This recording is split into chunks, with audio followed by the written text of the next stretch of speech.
Good evening and welcome to the Planning Commission meeting of Monday, September 11th, 2023. I now call the meeting to order, and I will ask the crew from Station 5 to lead us in the Pledge of Allegiance, please. So if you please stand. Allegiance to the flag of the United States of America and to the republic for which it stands, one nation, under God, indivisible, with liberty and justice for all. All right. Thank you, guys. Appreciate it. Have a good evening. Anna, if we could do roll call vote, please. Chair Arith. Present. Vice Chair Toller. Here.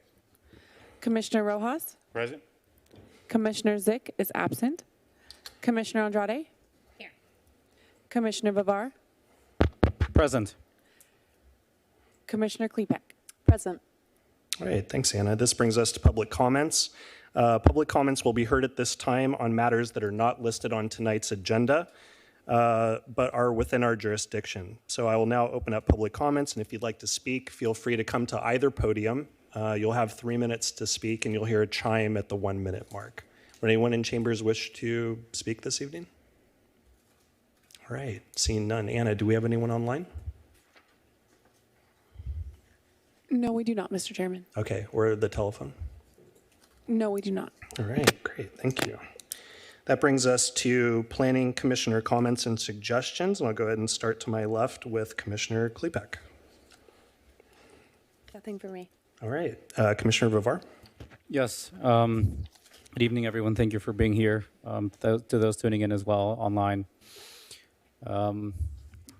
Today's date is significant for us as Americans. It's a day in which the worst of humanity was displayed, but also the best of humanity. And to all those who may have been affected directly or indirectly by the events of that day, other family members, we're with you, as well as members of the military who participated in the conflicts after September 11th of 2001. So we appreciate the great sacrifice of our service members, men and women in uniform, as well as firefighters, police officers, and other emergency responders who laid down their lives that day and continue to put their lives on the line for us and for our country's safety. Day in and day out. So thank you to the gentlemen of Station 7, all of our crew here, fire and police in the city of Costa Mesa. And on a different note, I was able to participate in a meeting last week on Friday, put on by the Costa Mesa Alliance for Better Streets and Move LA, in which several of us met with California Secretary for Transportation, Togs Haji, I think was his name. And so it's a great conversation about how we may increase collaboration between state and local leaders and in moving our cities and communities in a more transportation inclusive future in which we're able to have multiple modes of transport other than vehicle. So it's a great meeting and honored to participate. And that's it for me, Mr. Chairman. Thank you. All right, thank you, Commissioner. I'll go off to my right. Commissioner Rojas, anything this evening? No, I just kind of wanted to echo what Jimmy was saying too. I spent a significant amount of time today with the History Channel on the background, reliving certain things, discovery, and remembering what it was like. You know, for some of us that are old enough to remember it, but it's odd to me how, you know, kids of the days now, they don't know. To them, it's something that they read about in the history books, and I know all of us in this room at least were of an age to remember where we were that day. So it's kind of weird to see how it's separating from in time, but it's also important that we remember that time because a lot of us were impacted in many ways as a result of that.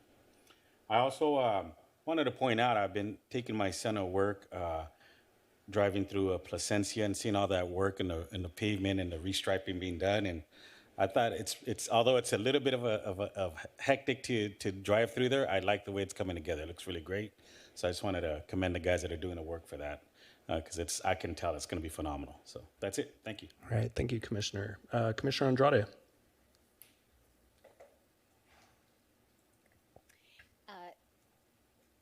Just similarly on the remembrance of today, I was one of those kids that was living in New York City at the time, so it's always interesting to hear how the rest of the country has felt and remember this particular day. But one thing that for me, obviously the remembrance of everybody that stepped up, but ultimately what was amazing to see in New York City at that post-event was how it really brought people together. As there's always been contention between sides of the aisle, but when that tragedy happened, the one thing that was very clear is that everyone was in it, because it didn't matter what party line or where you stood on whatever issue. Ultimately, it was about getting together and responding to each other, being there for your neighbors. So really appreciative the city to taking that moment to recognize that. So. And then finally, I'll echo so many great events that are taking place throughout the city. So a huge appreciation for, I know predominantly the rec team gets a lot of fanfare of what's happening in our community, but it's such a great way to connect with, even if it's just movies on the park or the symphony at the park. There was also a great Fairview master plan update community session that I got to join in a little late, date, but it was great to see the community, how they really are eager to provide input. So I encourage you all, if you don't already, follow the great social media the city has in the Costa Mesa Rec Center on the interwebs to stay up to date. I mean, it's a great space for you to share your direct feedback. And for us as commissioners, it's always great to just hear from the various community members across your district. So it's just a great opportunity, like I said earlier, to get together and work towards a primary goal, which is the improvement of our city. So that would be all. All right, thanks, Commissioner. Vice Chair. I can't follow that. I don't have anything to add. Thank you. All right. Per usual, Commissioner Vivar takes some of the words out of my mouth. Today is obviously a very important day, and I remember very clearly where I was. I was a senior in high school at Newport Harbor High when 9/11 happened, and it was first period film class. So I chose to watch movies for the first class of the day. And just how much the world changed in the days and weeks and obviously years that followed. Yeah, and I remember the sentiments back then, and it sticks around even now, the never forget. And I've never forgotten that. Our world, again, changed dramatically. And hopefully kids, when they're growing up, can take this as part of their history lesson and can understand it on a very deep level as to what led up to it and what happened afterwards, certainly. On a lighter note, I think one of the more memorable things that I've done since our last meeting was the Fairview Park Master Plan update, like Commissioner Andrade just mentioned. I participated as well. I thought it was fascinating. If I'm not mistaken, I believe City Council decided to put one more meeting in between the one that we just had, which was the first one, and then what was supposed to be the last one, which, coming up in February. So be looking for one that takes place between now and February, in between there. So with that, I think that's all I have, and we'll move things along. Anything else, anyone? All right, okay.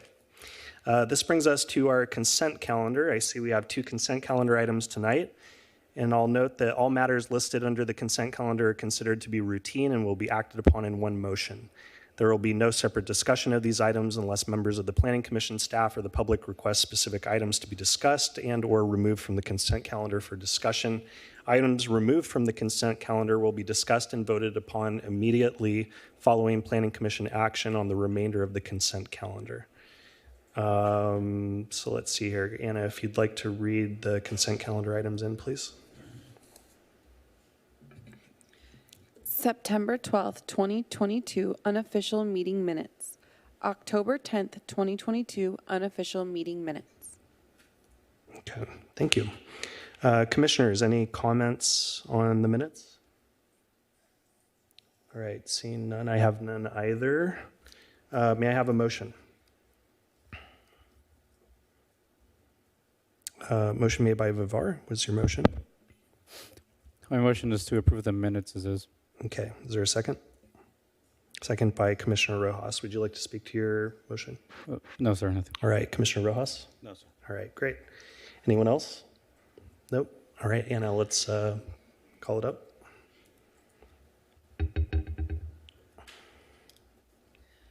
That motion carries 6-0. All right, great, thank you. Moving things along, we have one public hearing item tonight, and Anna, if you would, please read the title for the public hearing item number 1.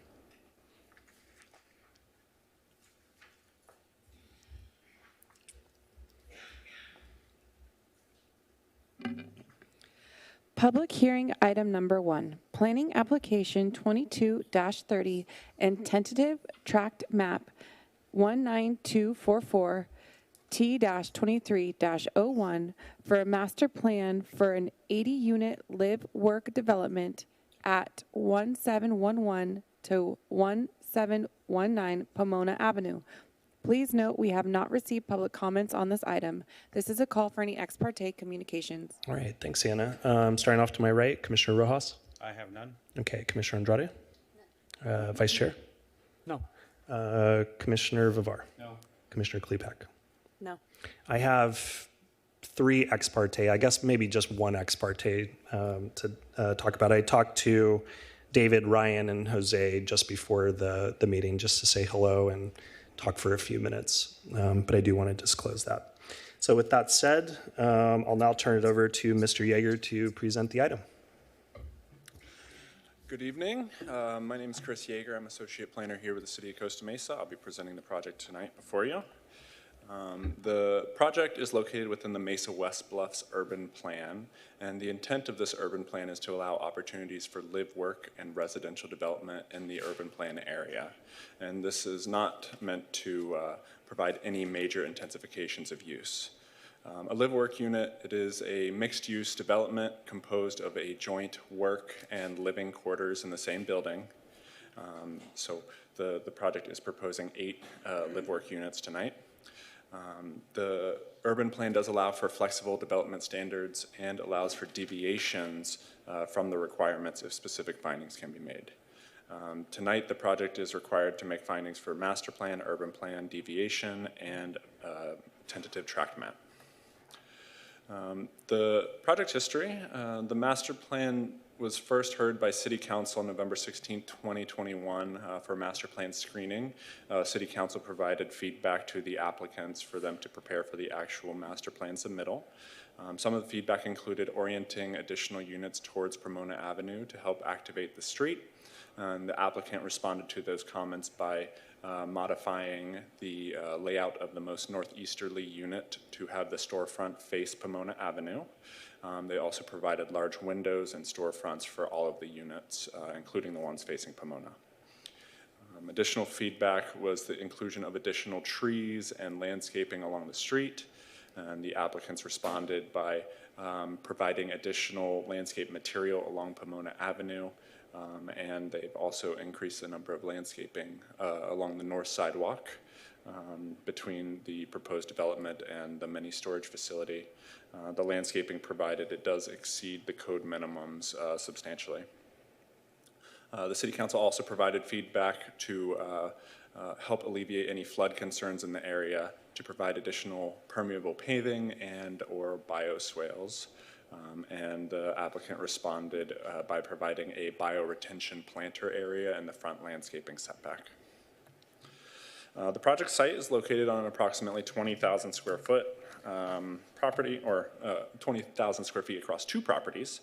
The project is located on the west side of Pomona Avenue between West 17th and Park Drive, and the project abuts existing industrial and commercial uses on all sides.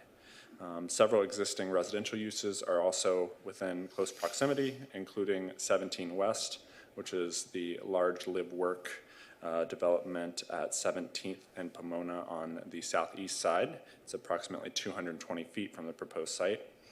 There's also a mobile home park approximately 170 feet north of the site, and the multifamily residential developments on Shalimar are approximately 330 feet from the site.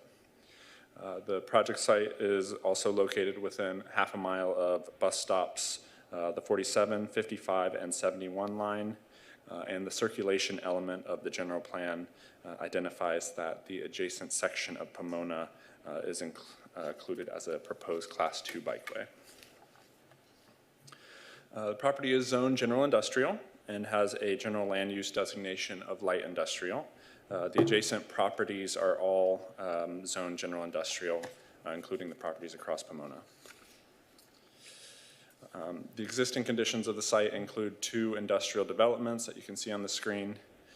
They're proposed to be demolished as part of the project.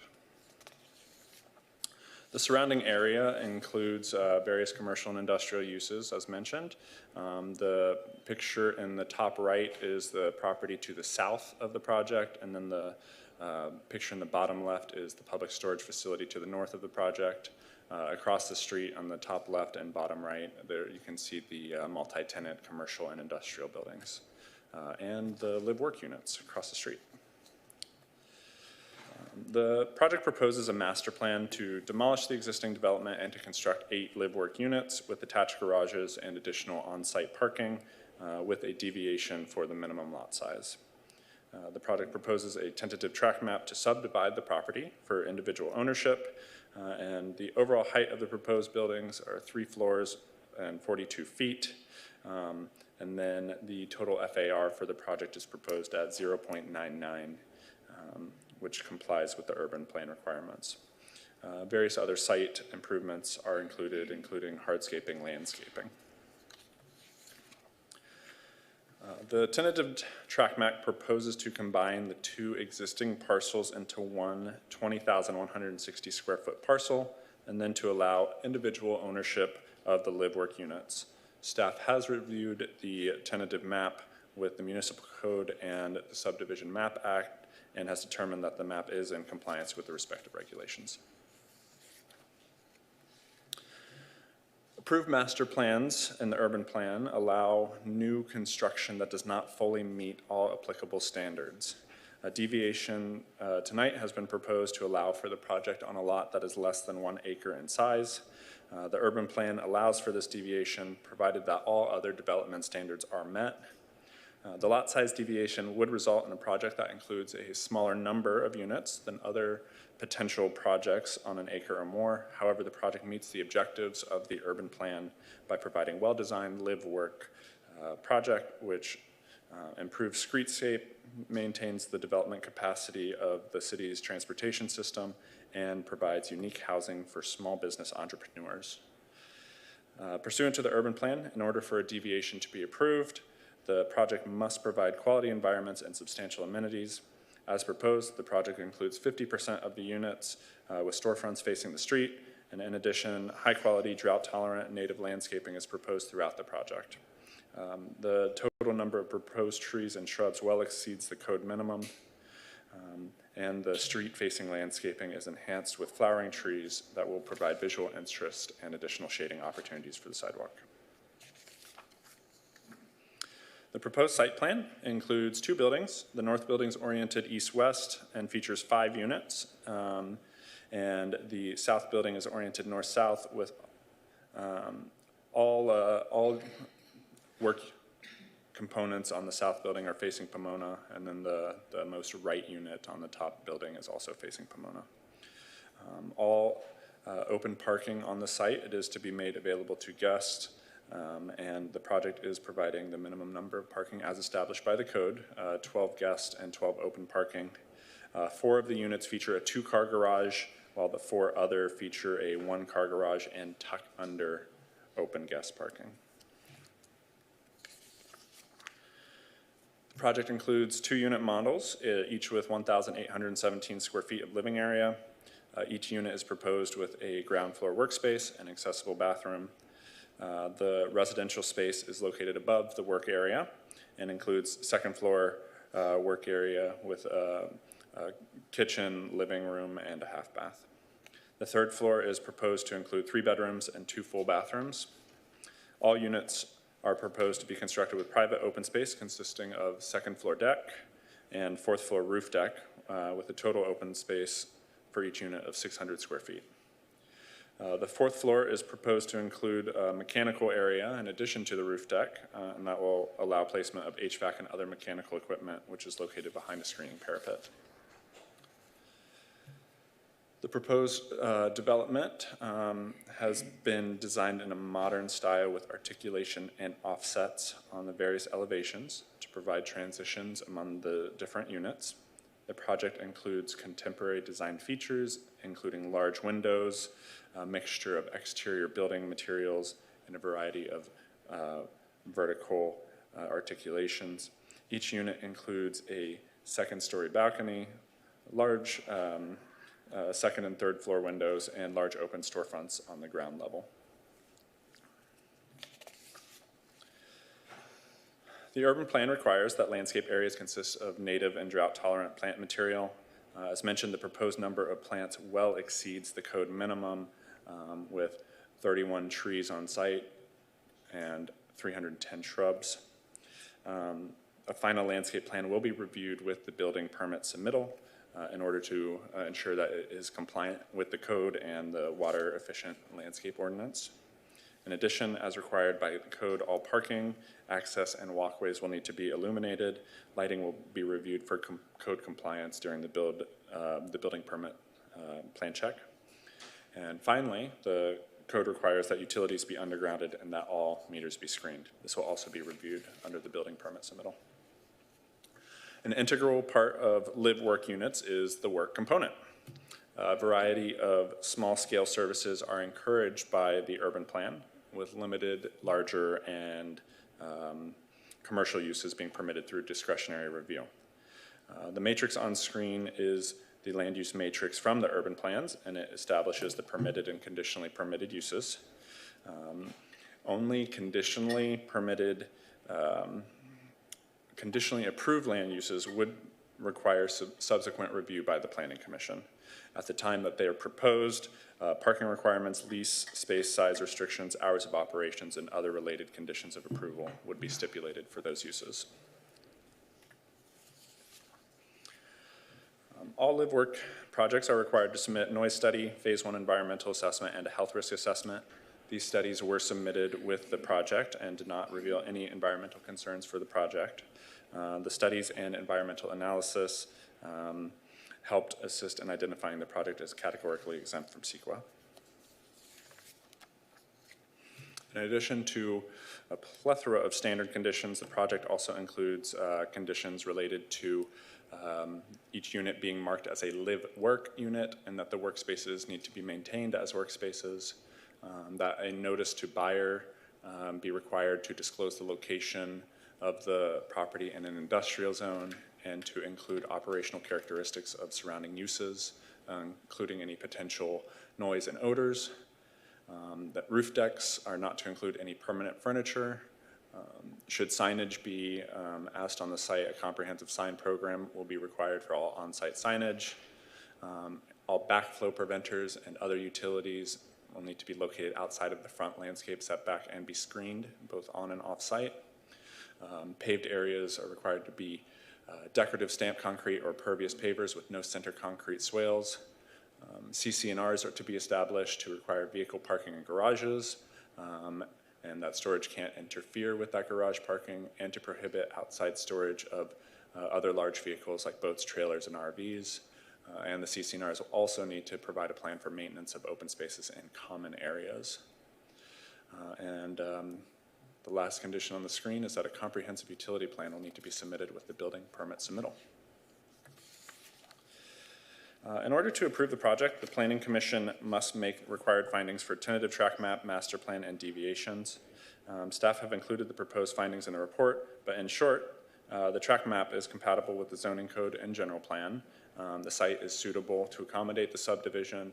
The design provides for natural heating and cooling. The subdivision does not interfere with any utilities or public access, and it is already serviced by all utilities. The master plan findings provide that the project complies with the urban plan, municipal code, and general plan. That adequate resident serving amenities are provided. That studies have been provided that indicate the use is safe, and that screening and separation has been provided from the adjacent industrial uses. It should be noted that the published draft resolution included a finding reference that there is an existing block wall between the proposed site and the property to the south. It is a proposed wall, not an existing wall, so that will be built as part of the project. And the last findings here, the deviation findings that can be made. The intent of the urban plan has been met, even though it is on a smaller lot size. The project includes excellence in design and planning, and the deviation for lot size will not be detrimental to public health. With that, staff recommends Planning Commission adopt a resolution to find that the project is categorically exempt from CEQA and to approve the master plan application and deviation and the tentative track map, subject to conditions of approval. So I will make myself available to questions. The applicant is also here with their team, and they have a presentation prepared for you as well. All right, great. Thank you, Mr. Yeager. Colleagues, do you have any questions for staff? Commissioner Rojas. I do. It's more of a, it's not really a question, so to speak. It's more of a curiosity.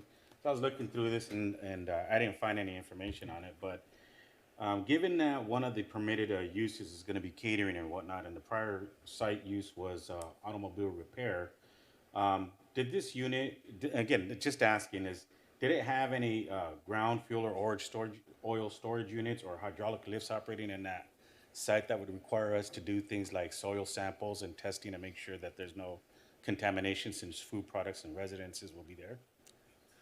Thank you, Commissioner Rojas. The project did review that as part of the Phase 1 environmental attachment, that very large attachment in your binder. The Phase 1 found that there were no mediation necessary on site. Okay, I thought that's what I was reading, but I wasn't 100% sure, so I figured I'd ask the guys, Thank you, that's it.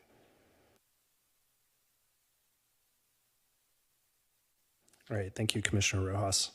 I want to say, just on the heels of your question, I want to say that it's Chapter 3 of the EIR covers the UST soil samples and so forth. But it did bounce around a little bit, though. Yeah, for sure. All right, Commissioner Vivar. Yeah, thank you for the great presentation. I just had a couple questions. I don't know if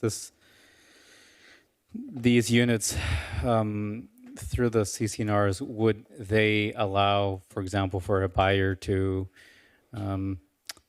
live in the living quarters, but then rent their business space to somebody else, or somebody to purchase a property and rent both living and work quarters to somebody else, or somebody to purchase a property and say rent to different people and to both the living and work quarters. I'm just kind of curious as to what is allowed through the CCNRs.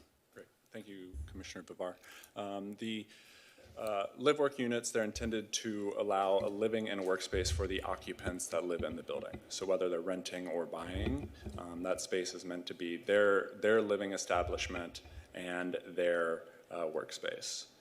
So the CCNRs would establish the regulations that the workspace would need to remain as a workspace.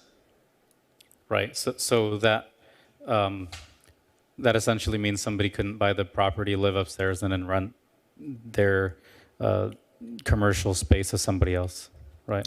So the workspace is intended to be for the occupants of the residential structure. So if the occupant worked there, then yeah, that would be fine. If they're not working there, then that would not be okay. I see. I understand. Okay. Yeah, that was it. Thank you. Thank you, Commissioner Vivar.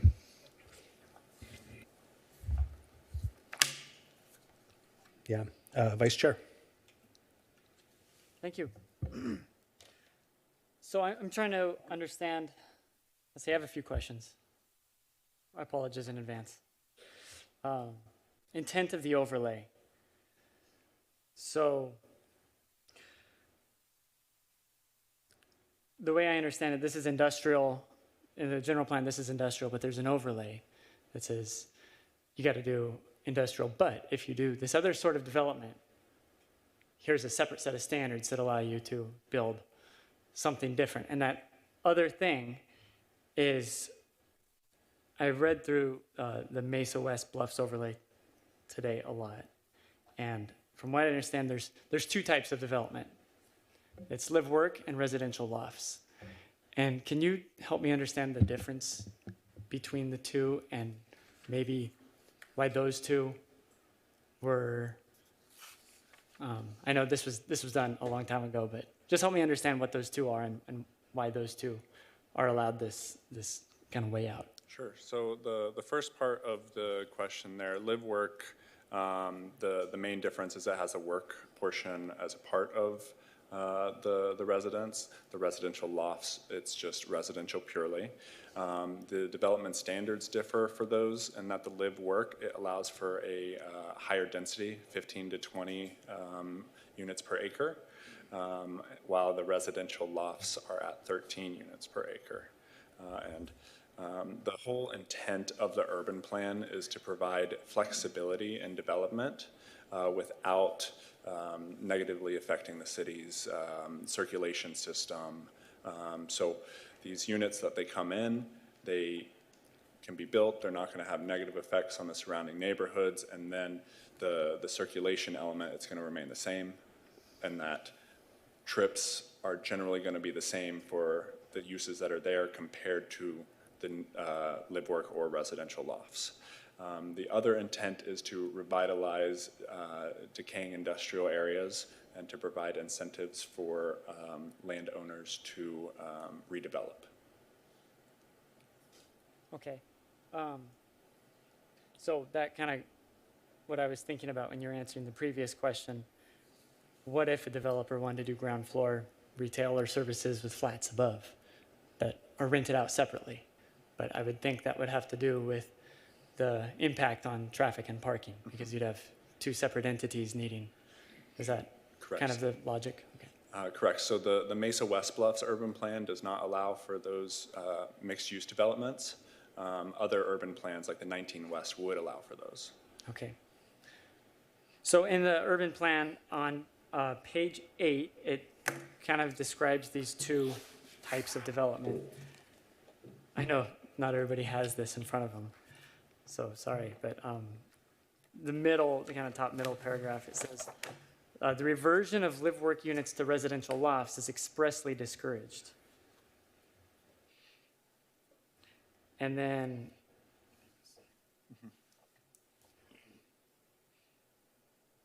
yeah, that might be kind of an internal policy contradiction because we allow both, but we don't want you to turn one of the allowed development types into another allowed development type. It seems a little off to me.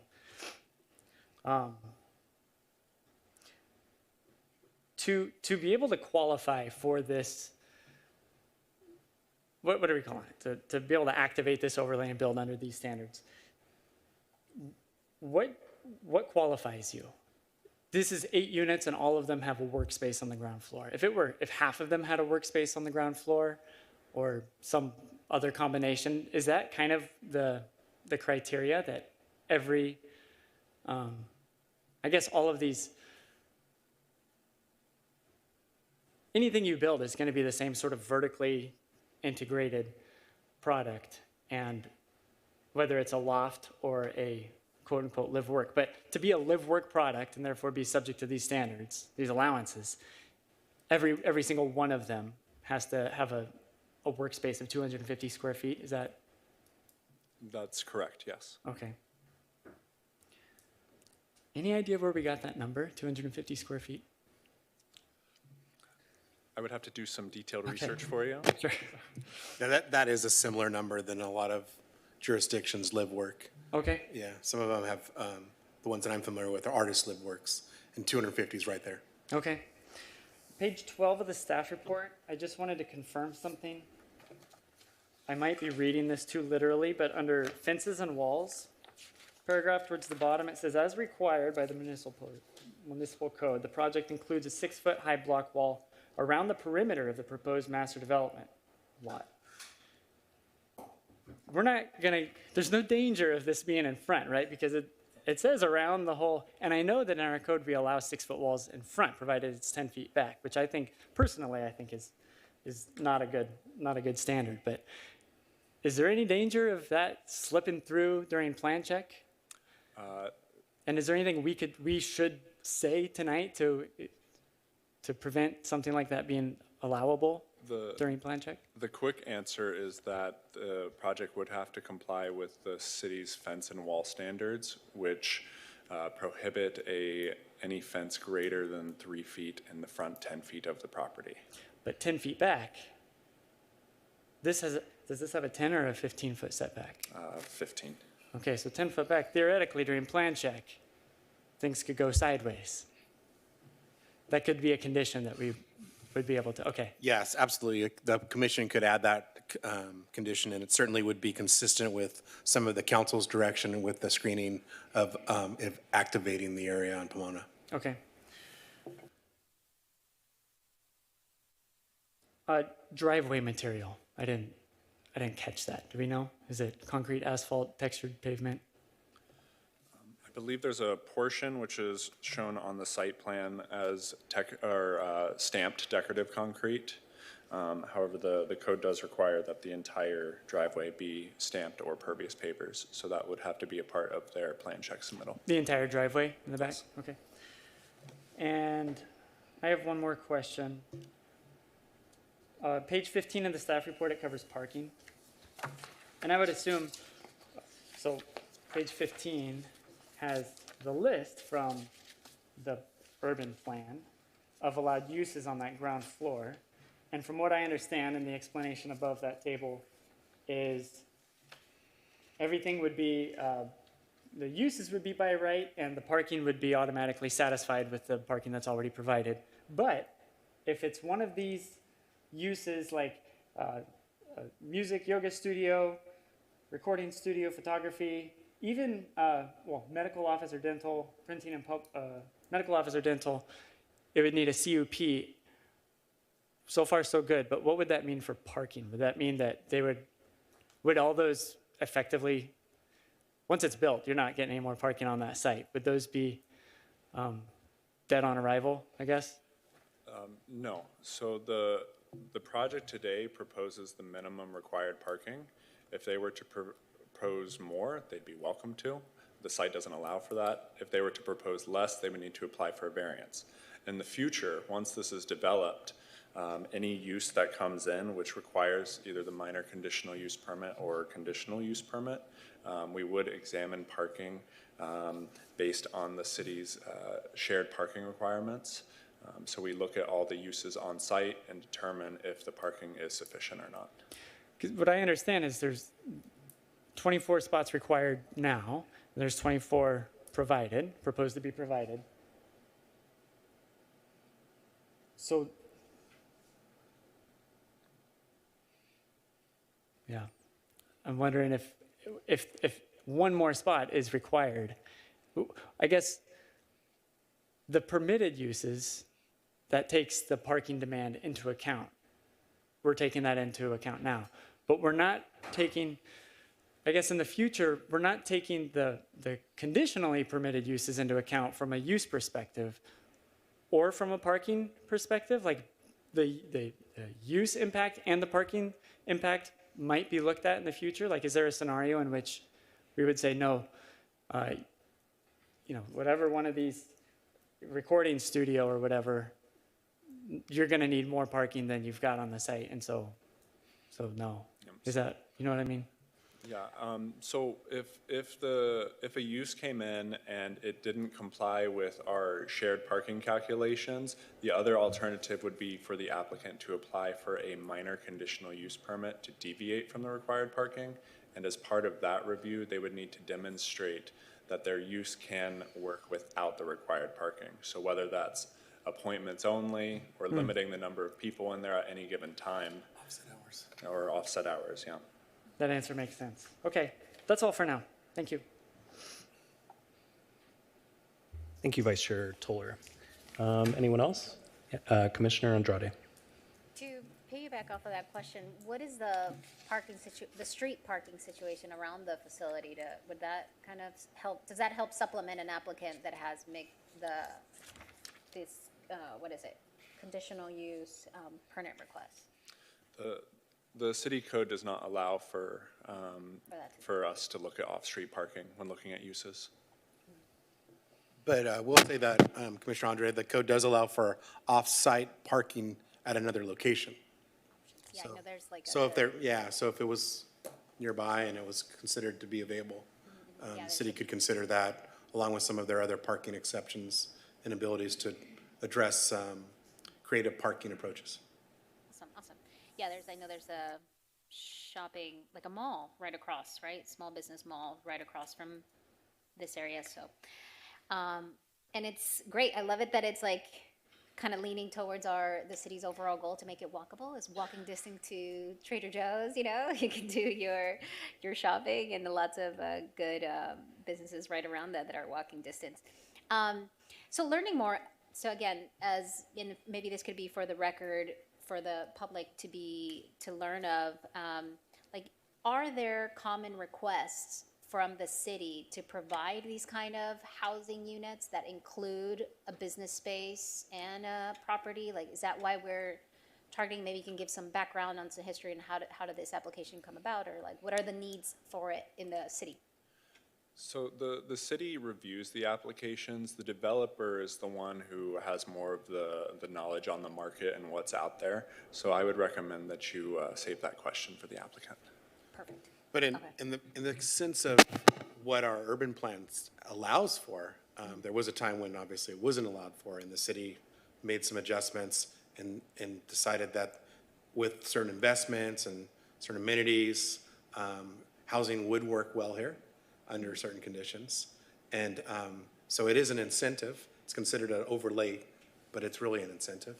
So I think the answer to your question is the council at some point approved a modification to this specific plan or a specific plan which allowed for the use of residential and industrial zone. Most cities don't. Yeah. So it's pretty great. Awesome. And then, and I don't know if this is, and again, just for education for the public and everyone, you outlined the various master plans that need to be considered before approving this. Within that, is there any discussion about what level of affordability are these units going to be for? Like, what population of Costa Mesa will be able to qualify for these kind of units? So the way our code is currently written, there is no notice on affordability. There would have to be an inclusionary ordinance in play for that. Right, which we're working on. Right, awesome. Okay, great. Those are the couple of questions that I had. Okay, great. Thanks, Commissioner Andrade. Commissioner Klepek, do you have any questions for staff? Not right now, thank you. Okay, great. Anyone, let me know if you have additional questions. I'm going to go ahead and take a bite. First off, thank you, Mr. Yeager, for answering our questions and for a great presentation. Appreciate it. If we can turn to page 12 and 18 of attachment 7. If I can even find attachment 7.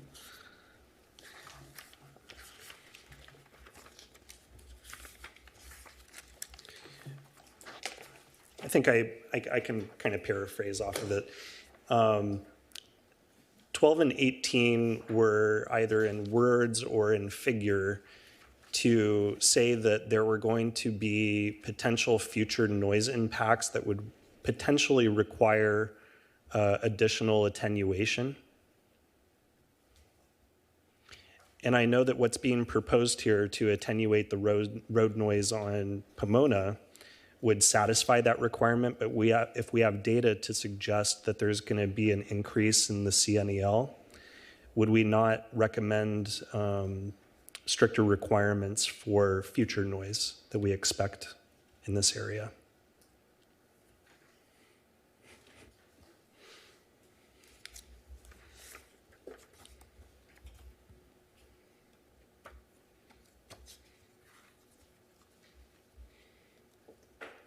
Sorry, just refreshing myself with this. Yeah.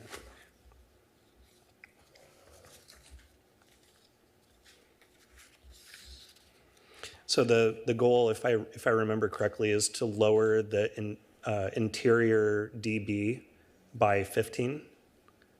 And what's currently proposed brings the interior noise level within the state standards. But if we foresee that there are going to be future impacts of noise to the tune of 5 to 10 additional decibels, would we recommend additional attenuation on this site?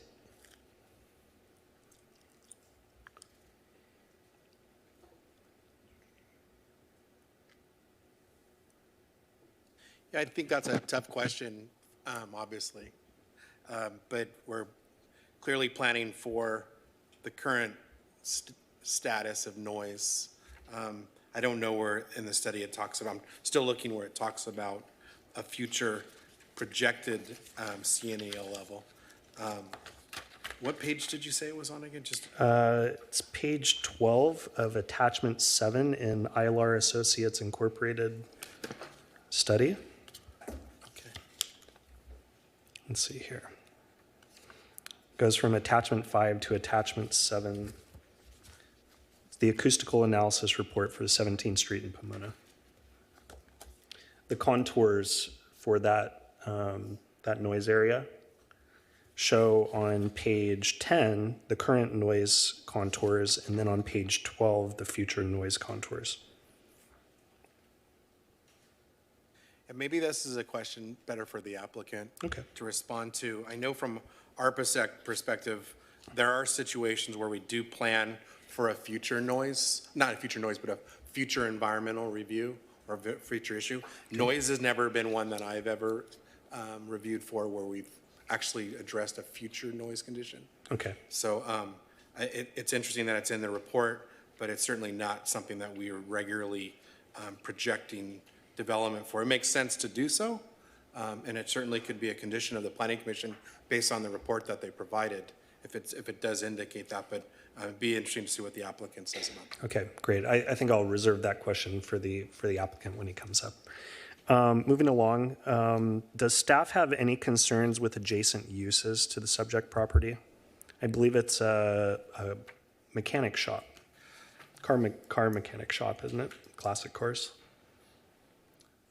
Correct. There's a variety of auto repair uses around the area.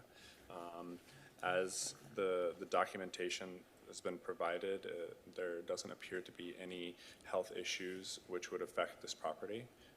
So as currently proposed, staff does not have concerns. Okay. All right. Thank you, Mr. Yeager. And going back to what Vice Chair Toller and Commissioner Andrade were kind of getting at earlier, it has to do with businesses on the first floor. So the idea here is, just to kind of restate what you said earlier, is that those who either own or rent the work units above or the live units above the work unit would be the ones to occupy the work unit. That's the idea, right? Correct. Okay.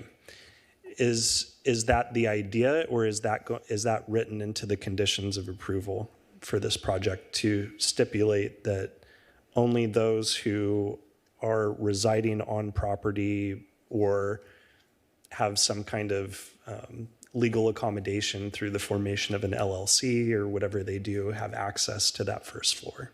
Yeah, it's been the practice of the city not to condition that in the past. If you feel it's necessary, you can throw it on there. Okay. And there's no condition on the number of employees who could occupy that space? Is that correct?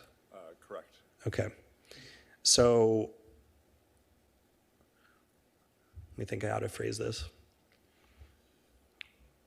So we don't obviously know what the future businesses are going to be on these sites, right? We don't know exactly what the traffic demand is going to be from people who are working on site, living on site, so forth.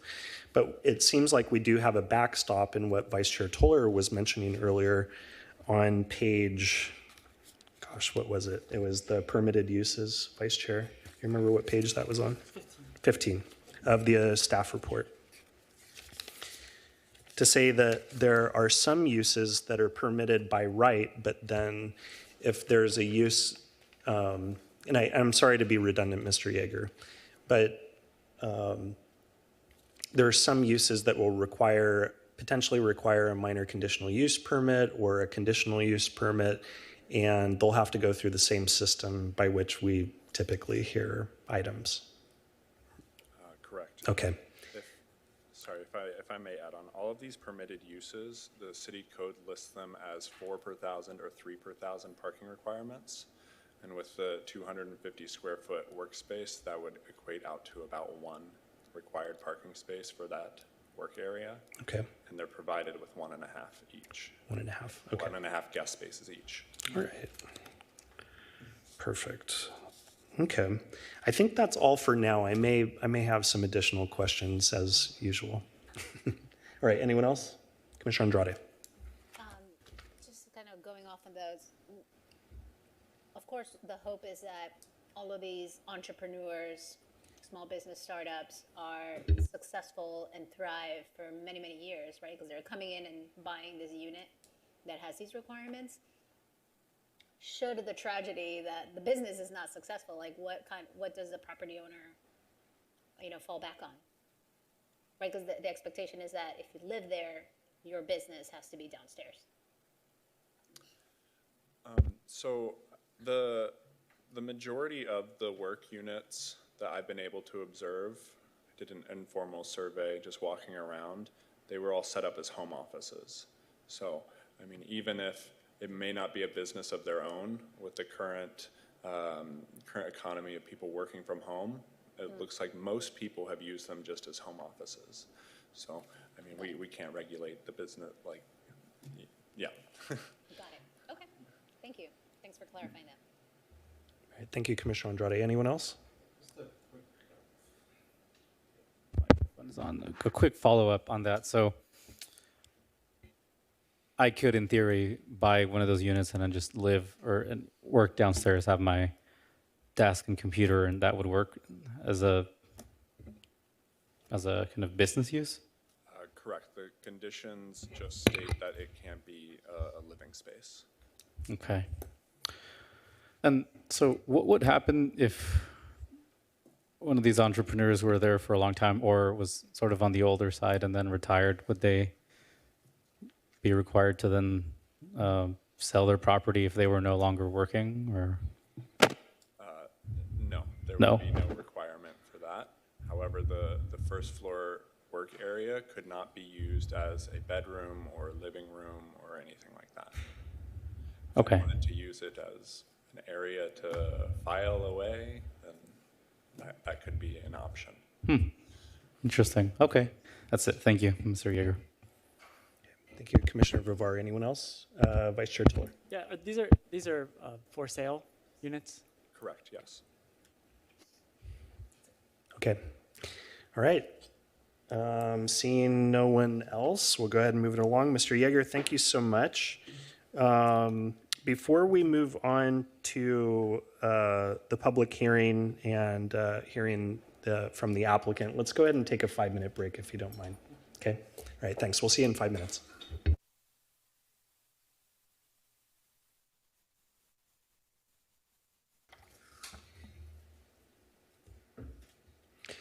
Welcome back to the Planning Commission meeting of September 11th, 2023. I call the meeting back into order. And I will now open the public hearing and ask the applicant or the applicant's representative to come forward. And if you would, sir, please state your name for the record and let us know, or I guess your names for the record. Let us know if you've read the report and the conditions of approval and if you agree to them. Great, thank you. My name is Ryan Lederman. I'm from Holland & Knight, the law firm, and we have read the conditions of approval, the staff report, and we're agreeable to the conditions of approval. And I have to say the staff report was very impressive, as well as the presentation tonight. So thank you, Chris, and city staff for that. I want to introduce David Doutalou, who's a developer from Burke Homes. This is his project. This is his baby, and I'm just here as kind of the hired gun. But what I do want to address just really quickly are those concerns about noise. The noise study actually did look at the future noise levels, and under state law, the interiors are required to be 45 dBA, and that was actually included in the report.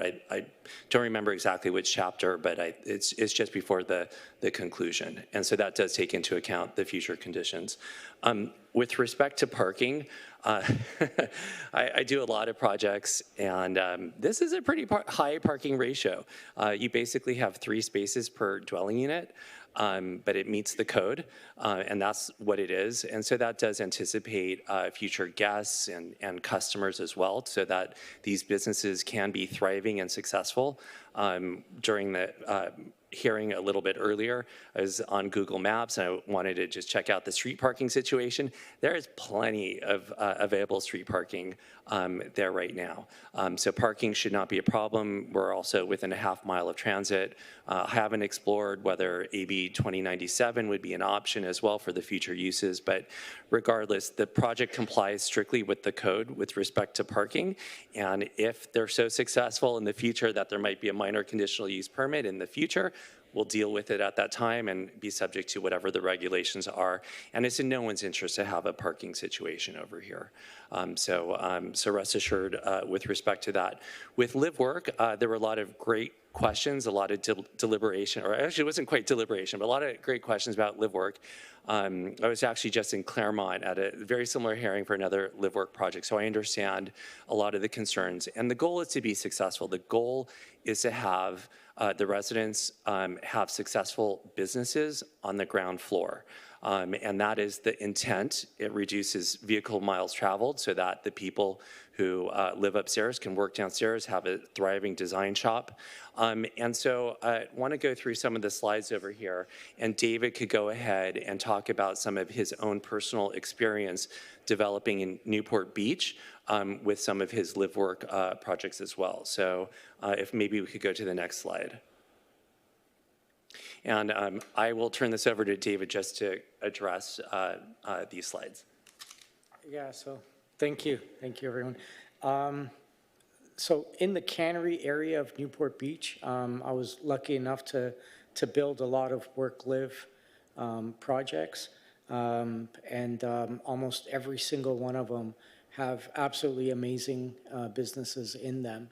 I had kind of made a short video, but I understand it's not here tonight, but I'll put it up online. You have design studios, you have architects, you have landscape architects, engineers. In the slide right here, this is an actual clothing designer that uses their space. The next one over, he's an artist, and that's his art gallery. You have a lot of interior designers, and this is on 30th Street, and I've done ones on 29th Street. We had about 4 units completed on 29th Street as well. Great. And let's see the next slide as well. And these are just representative examples of existing live work for that project and for other live work projects in Newport Beach. So you can see that there's a transparency looking into the site, and people are working there. They have offices or a conference room or design professionals.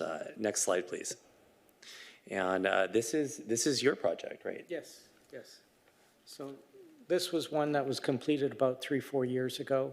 And I just wanted to put this in here to kind of show the level of design and the materials. And I mean, we really do a lot of attention to detail. And on this one in Costa Mesa, we have a lot more space to work with in terms of the landscaping. We're able to put a lot more green space, as you saw in the diagrams. Great, and next slide, please. Again, interior of the workspace. So these are bona fide workspaces, and they, as the conditions of approval or the proposed conditions of approval state, they're not for someone's bedroom. There are going to be prohibitions against that. So these are bona fide workspaces that are going to be viable. Next slide, please. I don't want to rehash a lot of the great presentation. We already heard about the number of units, bedrooms, et cetera. So this is just the overlay of the site plan, which you saw before. Next slide, please. Again, this is the roof plan. So all the units have outdoor space, very large roof decks with landscaping also just on the outside. Next slide, please. These are the floor plans of the units, and you can see the discrete downstairs live workspace that's going to be on the ground floor. Every single unit is going to have a workspace. Next slide, please. The rendering, the large windows, the large open space, as well, the landscaping, the signage. I don't know if you can see their blade signage, and then there's sort of the eyebrow signage as well. So these are definitely going to be bona fide commercial establishments with people living above. Next slide, please. Just an elevation showing the quality of materials. There's an orientation to the street to help activate Pomona. And there will be taller ceilings with the live-work units, and the materiality enhances the design rhythm. Next slide, please. Just another one, there's going to be a paseo on the north side of the project. So there really was an intentional focus to shift some of the dwelling units to the north side, which is probably going to be much quieter due to the storage facility use, and away from the southern edge of the property, so that there's really only one unit that is facing the southern edge of the property, and then half that unit is a garage on the ground floor with a workspace on the ground floor. And all those units, again, have to comply with the city's noise standards, which require an indoor dBA level of no more than 45. Next slide, please. Materials and paintboard, I guess I went crazy with the exhibits over here. Next slide, please. Landscape plan, I'm remiss, we have the architect and the landscape architect here as well, and so they can address that if any questions arise about the design for the landscape or the architecture. Next slide, please. And this is just some of the imagery associated with the very, very robust greenery and open space and landscaping that will be installed at the project site. Pomona is just missing that. Like, there's just not much green. So hopefully this will start other people to kind of add more green. And I believe is there a next one? So that's it. The project does comply with the objective standards of the city, all objective standards. The only one was the size requirement, and that's just, we can't really do anything about the size of the project. So there are no variances requested, no deviation of any other development standards. And so the project does comply. Happy to be here, and we're available to answer any questions that may arise. Thank you. All right, thank you, sir. Thank you, guys. Commissioners, do you have any questions of the applicant, starting with Commissioner Brevar? Yeah, thank you for your presentation. I was wondering, is your project engineer or architect here? I have a question regarding the bioretention. Sure, why don't you guys come up? All right, so this, I understand, was a concern that one of the council members had when this was initially presented to them several years ago. And I was wondering if a site runoff analysis was done when when the bioretention area was designed and if it was designed for that expected runoff volume. There's pretty well-established standards for the civil engineer that they selected the actual biofiltration technique we're using, but it, is for the standard storm you expect of every 100 years or so. But it's sized to handle the area runoff we have for that site. So it is sized for a 100-year storm then? And don't forget also that there's going to be a big improvement in pervious surface. Right. So right now it's completely impervious, and so there'll be a dramatic increase. So there'll be that sort of infiltration so that it will meet all lid requirements and Regional Water Quality Control Board requirements for infiltration. Right. And yeah, the reason I ask is nearby areas of 17th have some pretty bad flooding when we have big storms, and obviously we all know the reality of climate change, and those bigger storms that you're not expecting very often are happening more often. So I come from an engineering background as well, and I know that we're having issues with some drainage drainage infrastructure that was designed years ago, decades ago, for storms that we're blowing past very easily now. But I do think that your porous materials will improve. So you improve the site drainage and whatnot. So you don't expect there to be any kind of flooding on site, even with our bigger storms we're getting now. We hope not. Right, yeah. I mean, we comply with all the objective standards that the city has. Right. And your bioswale and drainage, does it filter into some sort of like a storm drain, or? Well, so the way the tree well, I believe the civil has selected works is there's a planting medium that the tree is placed in, right, and the water goes through that and then through the system. And then if there is too much water, there would be an overflow, so it wouldn't just pool up out of the tree well and just flood over the sidewalk. So there's overflow bypass, that kind of. Oh, okay. Yeah, right. Just in case. Sure. But there's a specific medium that's planted in there for that kind of percolation of the rainwater being funneled to the biofilter. Okay, yeah, great. Yeah, because this is a 20,000 square foot lot, so of course you'd have a lot of potential runoff areas, but I'm glad that all of that was taken into consideration. And yeah, great. And I don't think I have any other questions for you at this time, but thank you for your presentation. All right. Thank you, Commissioner Vivar. Anyone else? Vice Chair.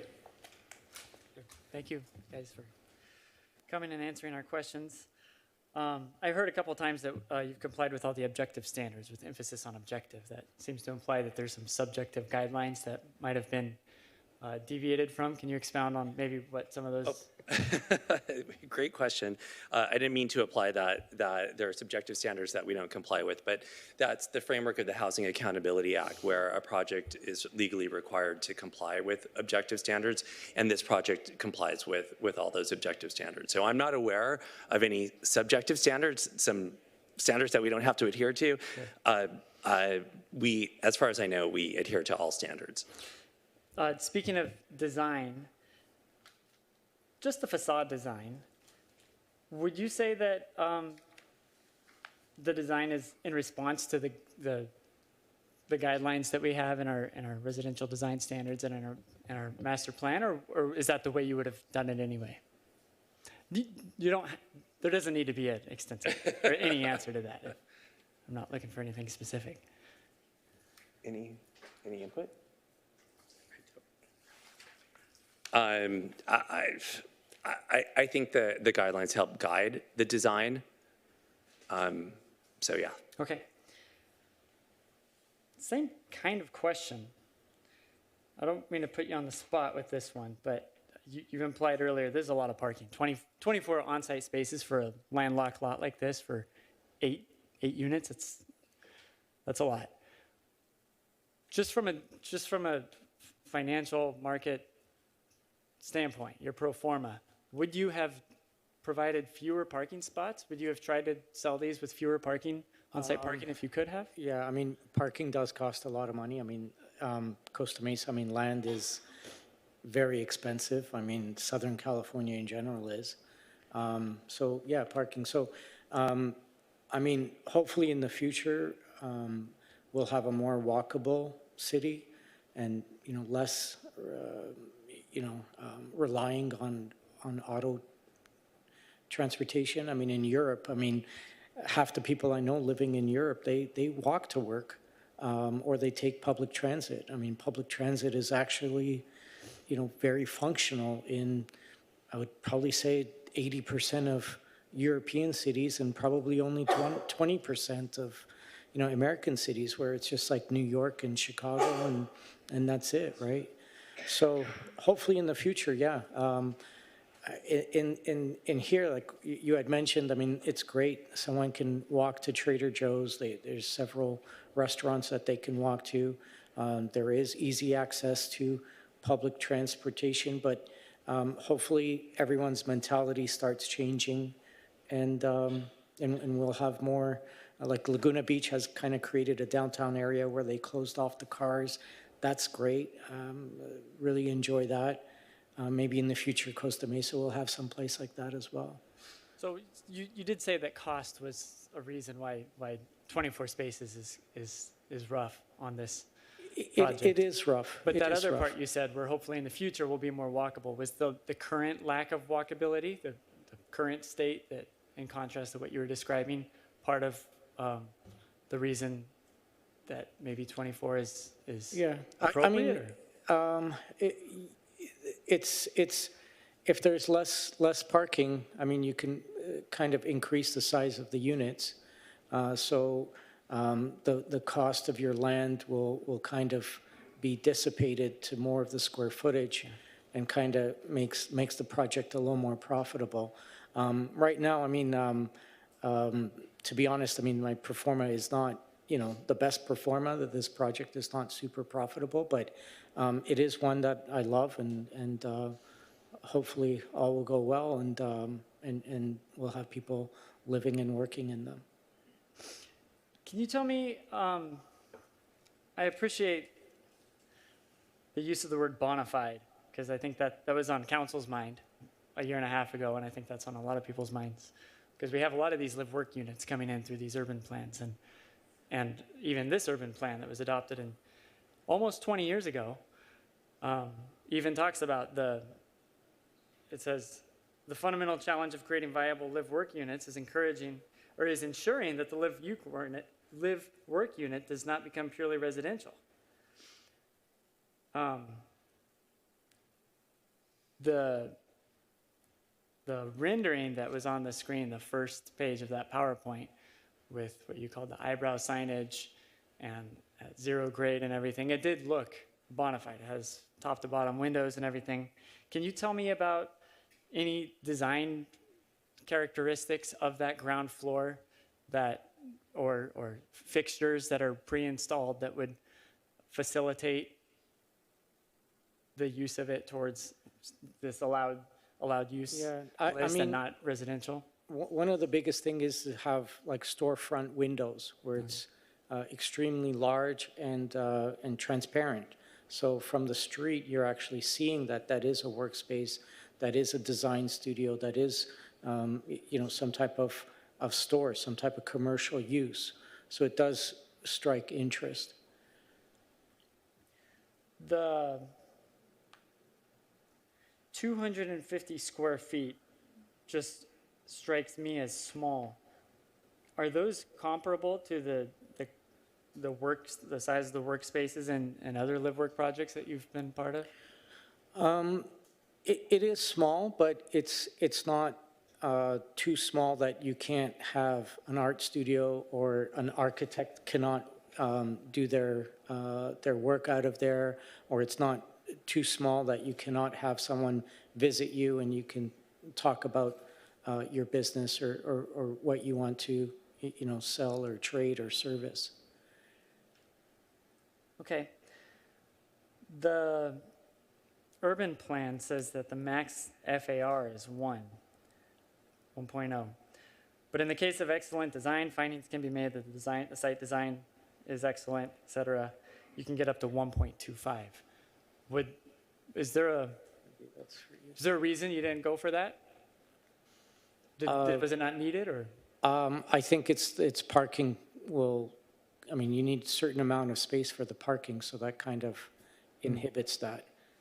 Is that correct? Could I ask a hypothetical? Would that have been beneficial?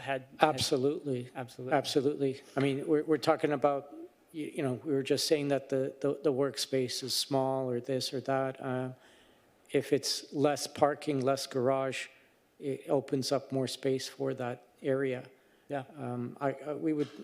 We want to do stuff with less parking, not just for finance, but just for getting cars off the road, having people rely on other means of transportation. If we could bring the PowerPoint up, our PowerPoint, just the difference between pages, it's in the staff report too, on page, I don't remember. Anyway, pages 10 and 11, I guess, in this PowerPoint. There's the provision of new trees, which is great. Like you said, that's a pretty bleak, sun-blasted street. If you go to, there's always a delay, so 10 and 11.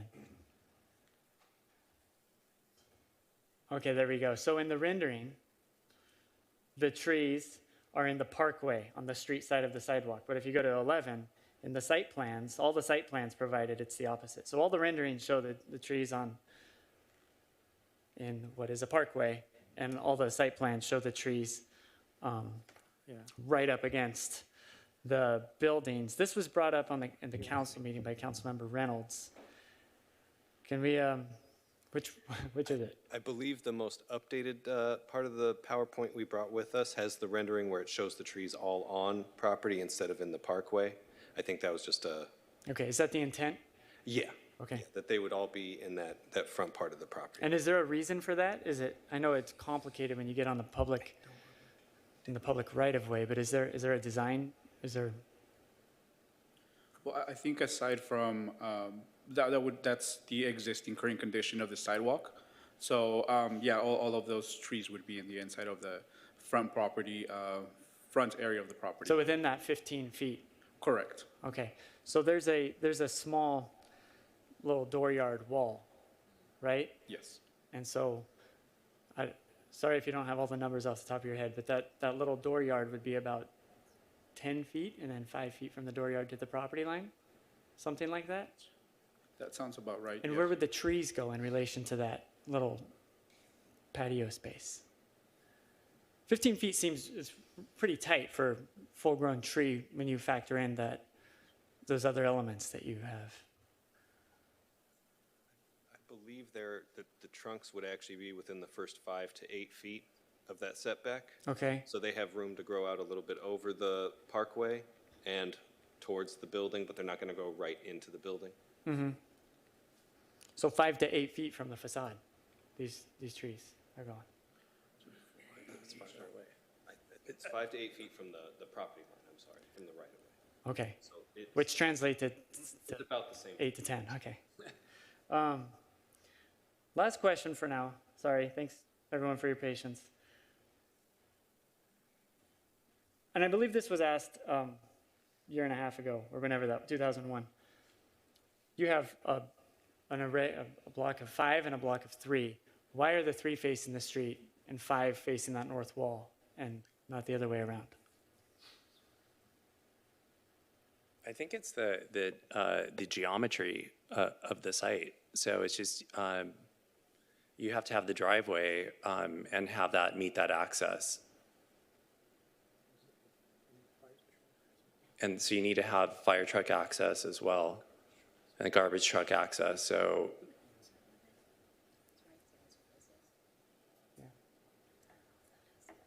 We're looking at the existing structure, right? I guess that's kind of informed by it, right? I see there's a driveway going in currently. Yeah, the site's 160 wide, I believe, right? Do you know off the top of your head the five unit building width? I think it's 126 feet wide. Okay, so you'd have 34 left over for a driveway. Well, 34 left over for a driveway and a setback on the other side, so maybe 25 or something. Yeah, I mean, once you have the driveway and then the setbacks, you're probably in a very similar position. And fire does need to get in here. This is deep enough, so fire needs to get their hook and ladder back in there. Do you? Yeah, there should be, there is plenty of space for, wouldn't necessarily have to go inside and turn around, but at least part of it could go inside, and then with the hose poles, you'd be able to fight any fires around the building. Yeah.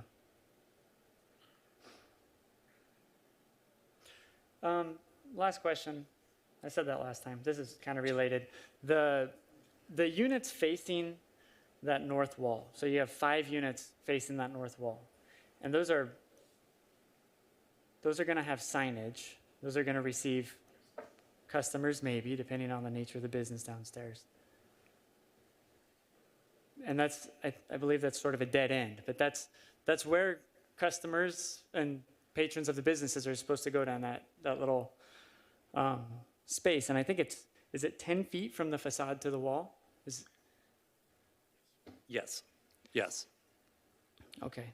And that 10 feet includes, again, that little dooryard area, so maybe 5 of that, and then 5 feet of the sidewalk up to the wall. And that includes landscaping against the wall. So it's pretty tight. And from a business perspective, orienting kind of what's supposed to be active ground floor, maybe not retail, but tucking those in, kind of smashed up against a property line wall deep into a lot. Is that, I would think that 3 would be better than subjecting 5 to that condition. But I guess that's all part of the same question, you know? Why'd you do it? Why'd you have 5 up against the wall when you could have street frontage? Well, there's the fourth one, or part of the 5, that one is also on the street as well. So you have 4 facing the street. Yeah, that was, okay. And that fourth one has windows. It was through some thoughtful comments from the city to add windows to activate that as well.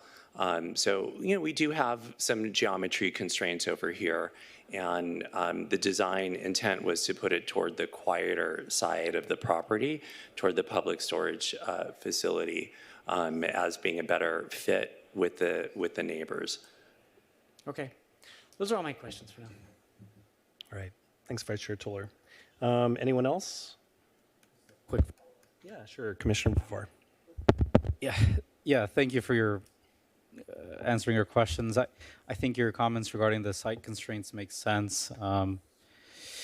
So, kind of piggybacking off of some of your conversations with Commissioner Toller regarding the parking. So, in theory, if you were able to go lower than the required parking, how low would you have gone hypothetically? Whoops. Let's make a deal. Do you have any thoughts? Operationally, what do you think you would need? 2 per unit, yeah.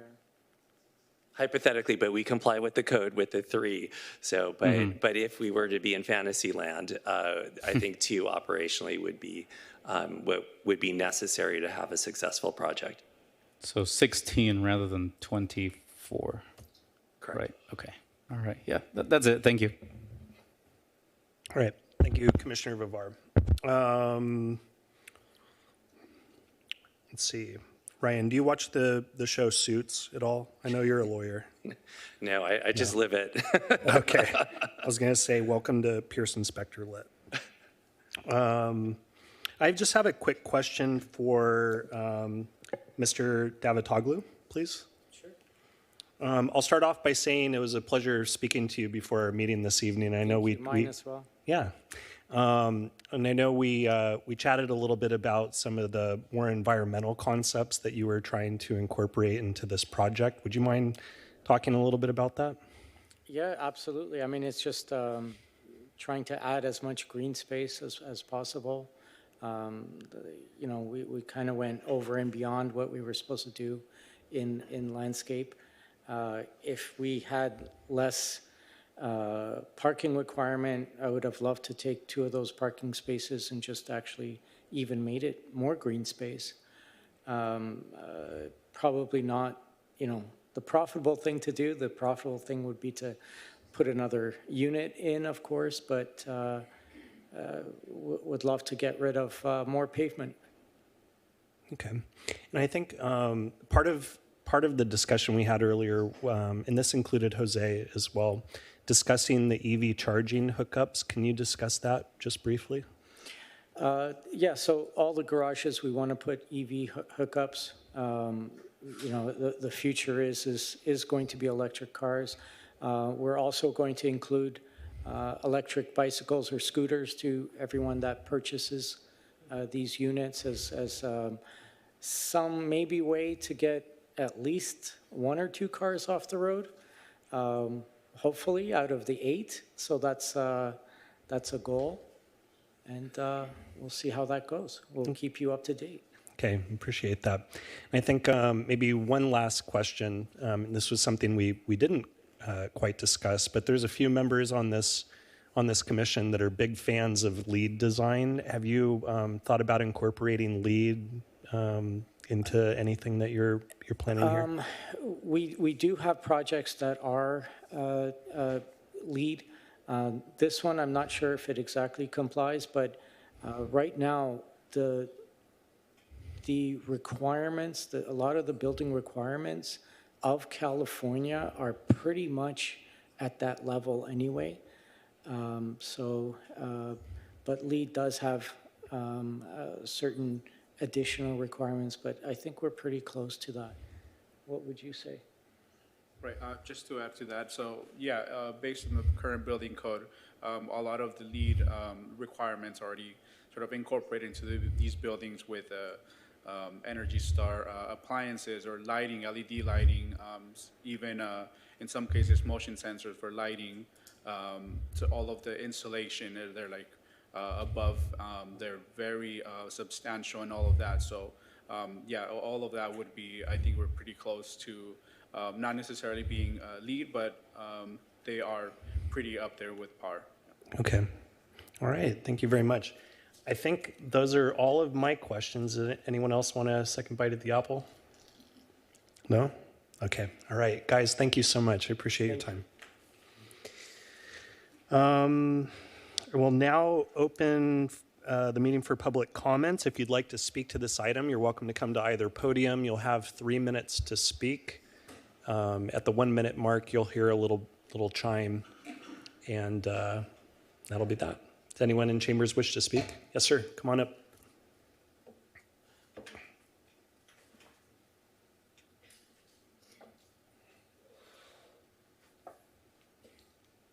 Good evening. Good evening. My name is Graham Reed. I own the property to the south of the proposed site at 1701. It had not been my intention to speak tonight, but there is some clarification I think needed. I know David quite well, and by no means do I have any intentions of trying to undermine his project here, but there is, the commissioners seem to have quite a bit of time spent flogging this parking thing to death. If you look at the site plan, there is indeed 24 spaces, but there's not 24 spaces available to all tenants. The spaces are partly used individually. There's 2 per garage. So as far as common space is concerned for other people coming in the open area, there's only 5. So, you know, if there is a business who decides to have multiple employees, then parking could possibly be an issue. So hopefully that would be handled by permits that would be issued to any individual tenants on the property. In contradiction to what David's attorney said, street parking is absolutely hideous. It is not wide open by any stretch. I run a business there for 20 years, and I actually had to petition the city a couple of years ago to do green curb parking in front of my business because the homes up the street who are, you know, predominantly multi-family or multi-tenant homes are using that for long-term parking. So that is an ongoing issue.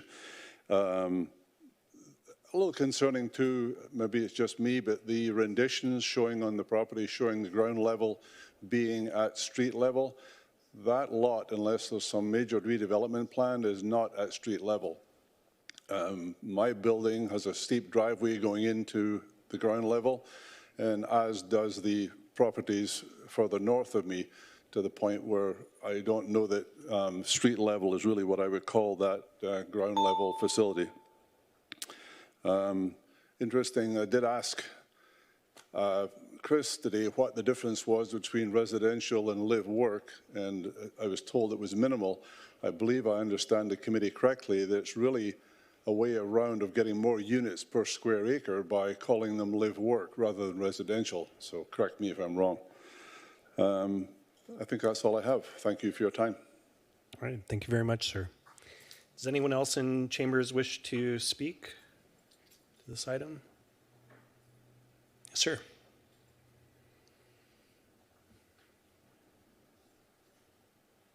Good evening. Good evening. My name is Scott Hiley, and I am a resident of Costa Mesa.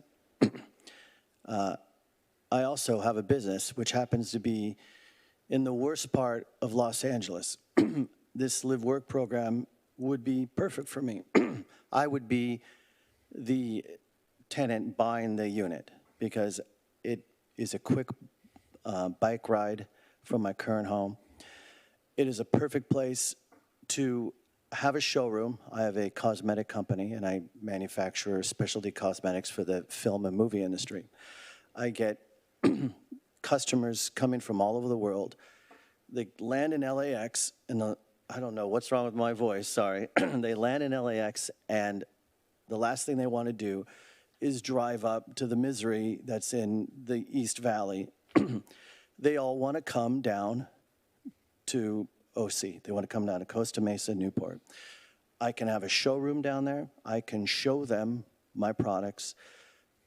It's in a commercial style environment. It's walking distance to Trader Joe's. It is easy to drive to nice restaurants. It's easy to get to the beach. Customers who want to come down and spend money, they also want to go to the beach. This is a perfect place for me. And I just wanted to show my support about the project. And that's pretty much all I have. All right. All right, thanks. Thank you, sir. All right, anyone else in chambers wish to speak? I only see a couple others here. All right, we'll move on. Anyone on Zoom or telephone? No, there is not, Mr. Chairman. All right, thanks, Anna. Let's see. Go ahead and close the public comment portion of the public hearing.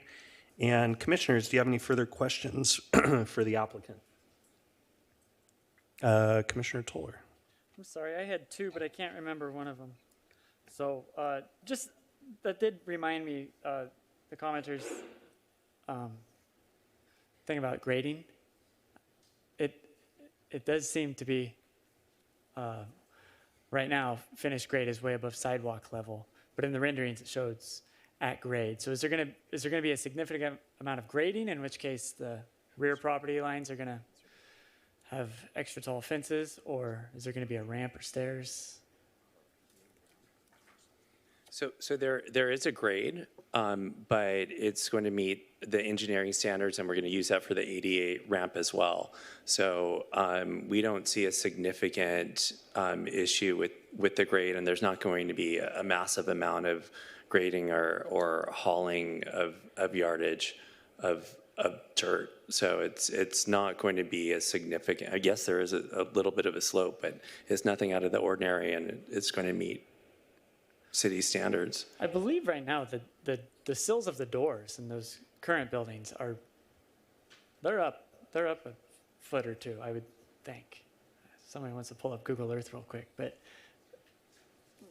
there's either going to have to be, I would think maybe they're set back further than you're going to set that back, but no. But at the end of the day, there's going to be no stairs or ramps to get in those first 3 units. I guess that's where I'm getting at. It's Okay. going to be straight shot from the sidewalk. How many stairs? So The 5 units that are facing the street do have a few stairs that are directly from the entrance, from the public right-of-way to the entrances of the units. However, we are using, from the northern part of the project, we have the internal sidewalk, which has a grades and natural slopes that will meet all of the ADA requirements. So we do have internal ramps and series of stairs that are just for, again, easy access from the public right-of-way, but also ramps that will comply with the ADA standards. I'm sorry, you said the 5 facing the street. You meant the 3? Well, there's 4, I guess, because that one, those are going to have ramps or stairs. So there is, the front portion does have a main ramp for ADA access, and the side, the 5 units as well, or the other 4 units, also have the natural, a ramp on the side, which is also within the ADA slope A requirements. side ramp? Yes. Individual one for each unit? Well, the grading is worked in a way that it will meet the ADA requirements. So all of the, And is it less than 2%? yes, correct. Oh, okay. So not a ramp with railings. Not a ramp with It's ratings, just correct. you're talking about the just grade of the pathway up to the. Correct. Okay, that's it for now, Chair. If anybody else wants to go. All right, thanks, Vice Chair. Anyone else? Questions of the applicant? All right, I think that's it for us. Thanks for coming back up. Appreciate it. Let's see, does the applicant have any closing comments? No? Okay. Commissioners, do you have any further questions for staff? All right, seeing, yeah, Commissioner Andrade. Yeah, just to close out on the whole parking situation, because it seems like it would be a much more profitable opportunity, and again, leading with the big picture that we do want to work towards a walkable city. What can be done to accommodate a variance, conditional use permit in this situation? In order to reduce the parking from what's required in the initial development, a variance would be required. The only thing that I'd add is what we kind of spoke earlier about is once the total parking at this point, the code's very stringent with, in a lot of ways, these are 3-bedroom units. So maybe this does match what the ultimate demand of the parking will be for these units, if you consider there'll be more than one driver in the house, plus a guest or what have you, possibly. So certainly, one of the neighbors have stepped up and suggested that parking is not totally available on the street. I've been in that area for a while too, and it is during the day, the businesses use the parking quite a bit. Yeah, but from a perspective of going down farther with a parking demand requirement for the uses, like say if there was a use that was more intensive than a typical office, I think there might be a possibility, more than likely, and from what I've seen using our mixed-use parking strategies and other parking deviation requirements with the use of time, where we could facilitate more demand, which is our ultimate goal for those areas, to have that work component work well. So I don't know if that doesn't answer your question, because I think the ultimate question is, how can we get less now? And clearly, the answer is the code doesn't allow it. But from going down the road in the future, there might be some good opportunities, and staff has taken advantage with these so many times. And this city is super good at it, better than any city I've worked for and know of, with regards to considering parking realities versus, yeah, right. So just wanted to say that, but. Thank you. No, that's, I mean, again, helpful for, not just for us, but also the audience and the community that's tuned in watching, I'm sure. Okay. Thank you, Commissioner Andrade. Anyone else? Vice Chair. sorry. For whoever has the conditions of approval in front of them, if I could have just a quick summary of the conditions which are geared towards ensuring that this is bona fide per the urban plan.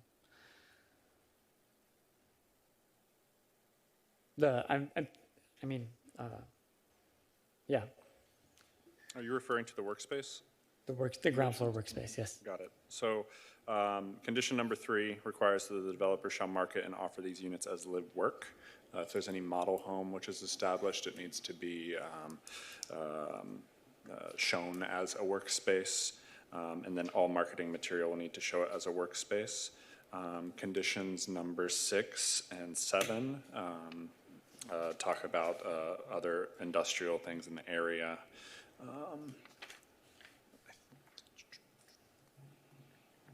Yeah, but condition number 3 is the big one. And also the urban plan is very, very clear about the way that the work units are supposed to be kept for working conditions. They're supposed to be what? I'm sorry? Kept for work. Okay. So that, and from the perspective of the urban plan, we wouldn't even really need to condition it as deliberate as the urban plan is. So if we didn't add conditions, it would still apply. Yeah. But we did. Okay. So to me, what keeps these things as as something that reads as businesses and is not likely to go down the path that our policy document that's guiding us warns against, right?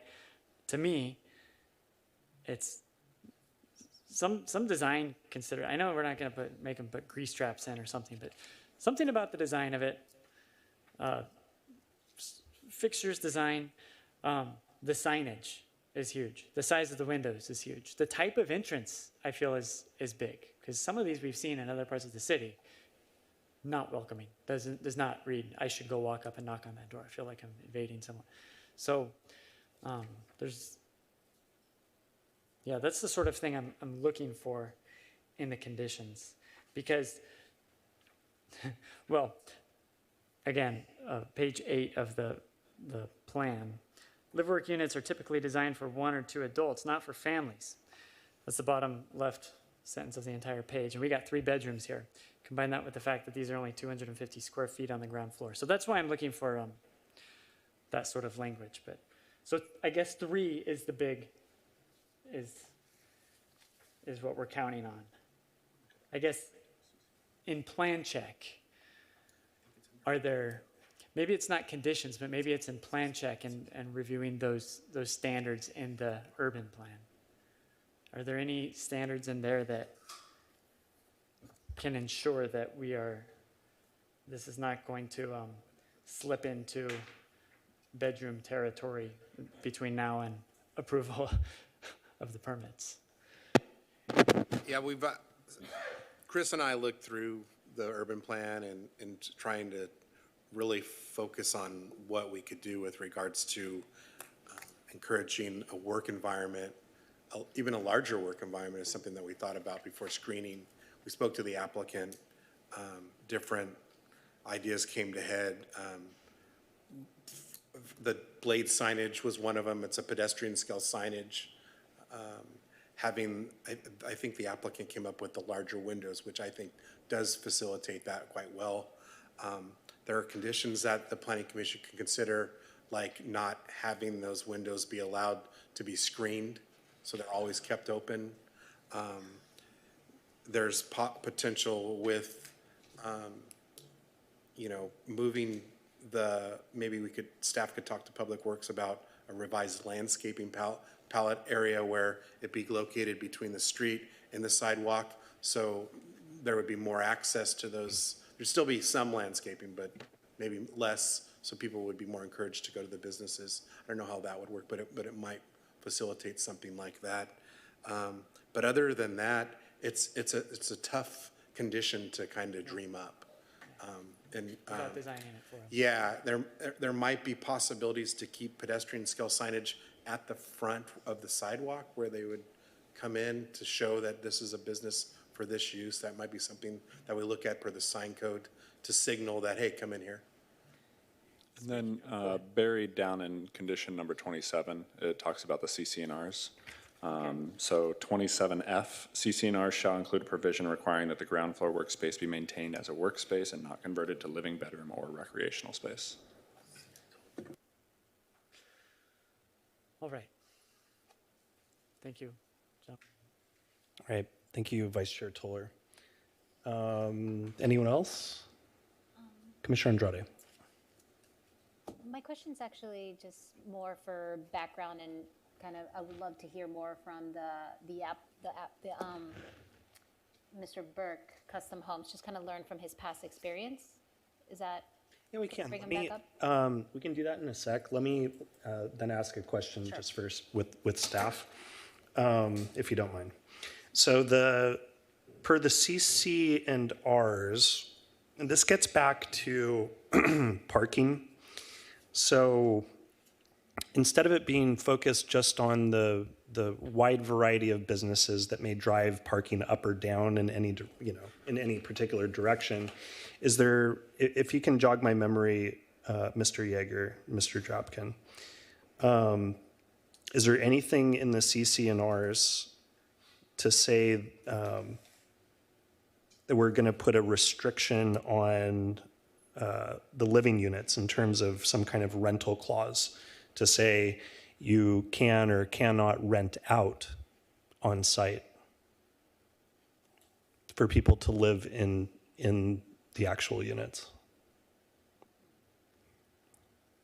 Because I'll explain maybe a little bit more.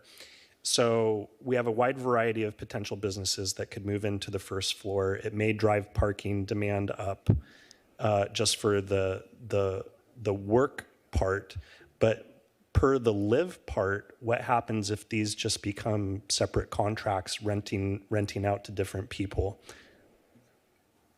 Yeah, the urban plan's very clear about that has to be lived and worked in by the same entity, so the same person. Yes, the work unit has to the work unit has to be occupied by the live-in unit, by the live-in person. But what if the person who owns the property starts renting rooms out on the live side, and then it starts driving parking demand up on site and off site? So you're talking about renting out rooms? Yeah. I mean, really, there is no condition that they can't do that. It's part of the HCD's definition for family. It can include people that rent a room. So we are kind of stuck with that, and it is something that's a possibility. So, and again, it comes down to that might have been one of the forethoughts with regards to the parking. So just if they ever did that.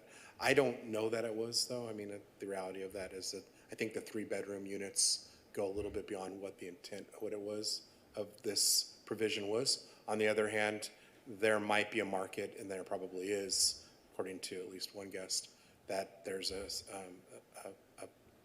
demand for these. So. Okay. Well, I think one of the reasons I ask is because I rent out around the city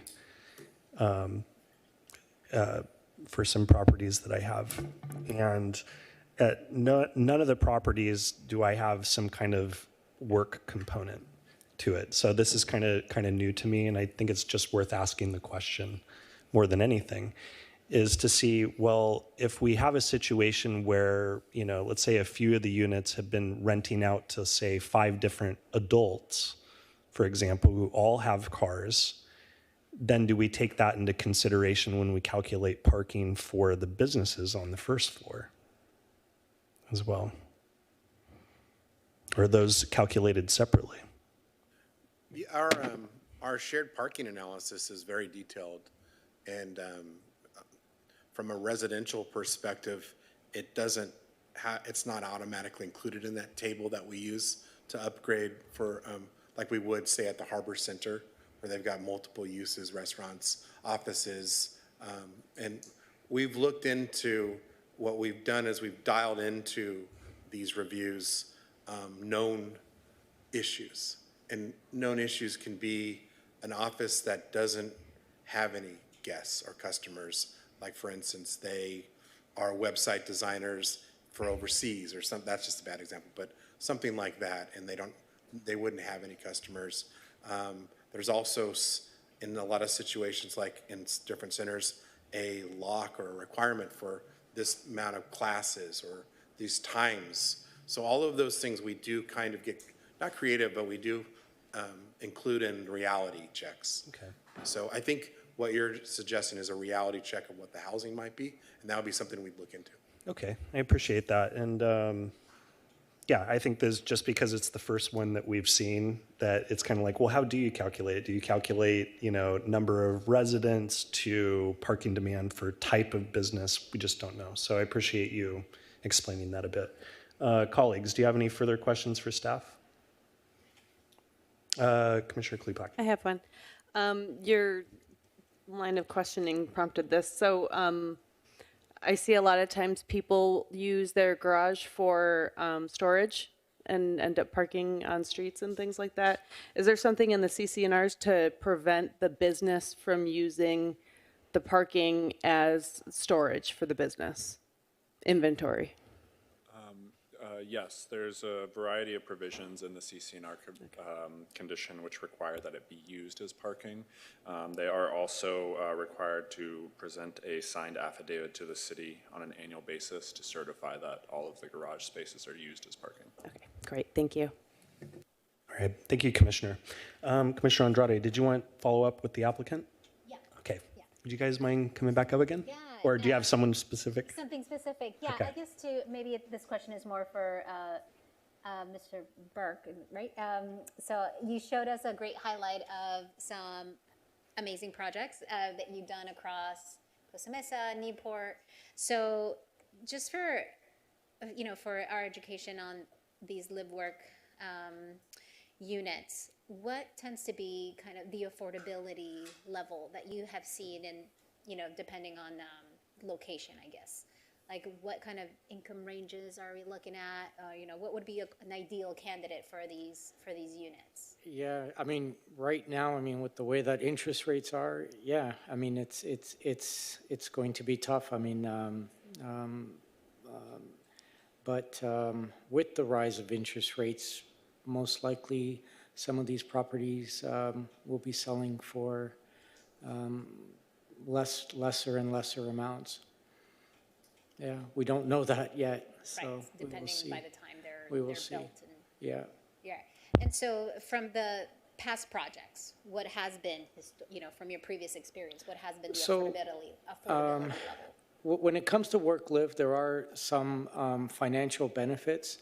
One of the benefits is that on your taxes, you're able to deduct your actual purchase of this property partially as a workspace, which will drastically help those people that are first-time buyers and they are they have a new design business or whatever.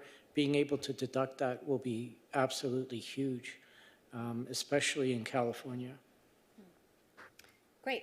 Thank you. I think Thank you. that's helpful to kind of expose, who were these units would actually be attainable for whom in Costa Mesa. So Yeah, super helpful. like the ones that I showed you on the slide, a lot of those, they are architects. There's actually a home builder that I know that actually has, they use their, that space as a showroom.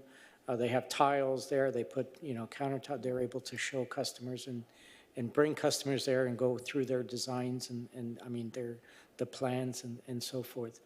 But in terms of affordability, the tax break that you get is great. Yeah. Thank you. Thank you. Commissioner Vivar? Yeah, so just piggybacking off of that, so if those were to be built now and sold, say, tomorrow, what do you think the average cost of these properties would be individually? That's a very tough question because we are in a very strange time in terms of real estate. Right now, there's really not many transactions happening in real estate. I was just speaking to an escrow officer that we use a lot, and she's like, yeah, there's transactions are at like a 30-year low. So really not a good time to answer that. Hopefully transactions will be coming back to maybe not normal, but at least seeing transactions happening. So you have no idea what they might sell for, even if the market stabilizes? if the market had not changed, probably just like over $1 million. Okay, right. Yeah. All right, yeah. Thank you, sir. Appreciate it. And that's it, Mr. Chairman. Thank you, Commissioner Vivar. Anyone else? All right, thank you. Let's go ahead and move this along. I will now close the public hearing and entertain a motion.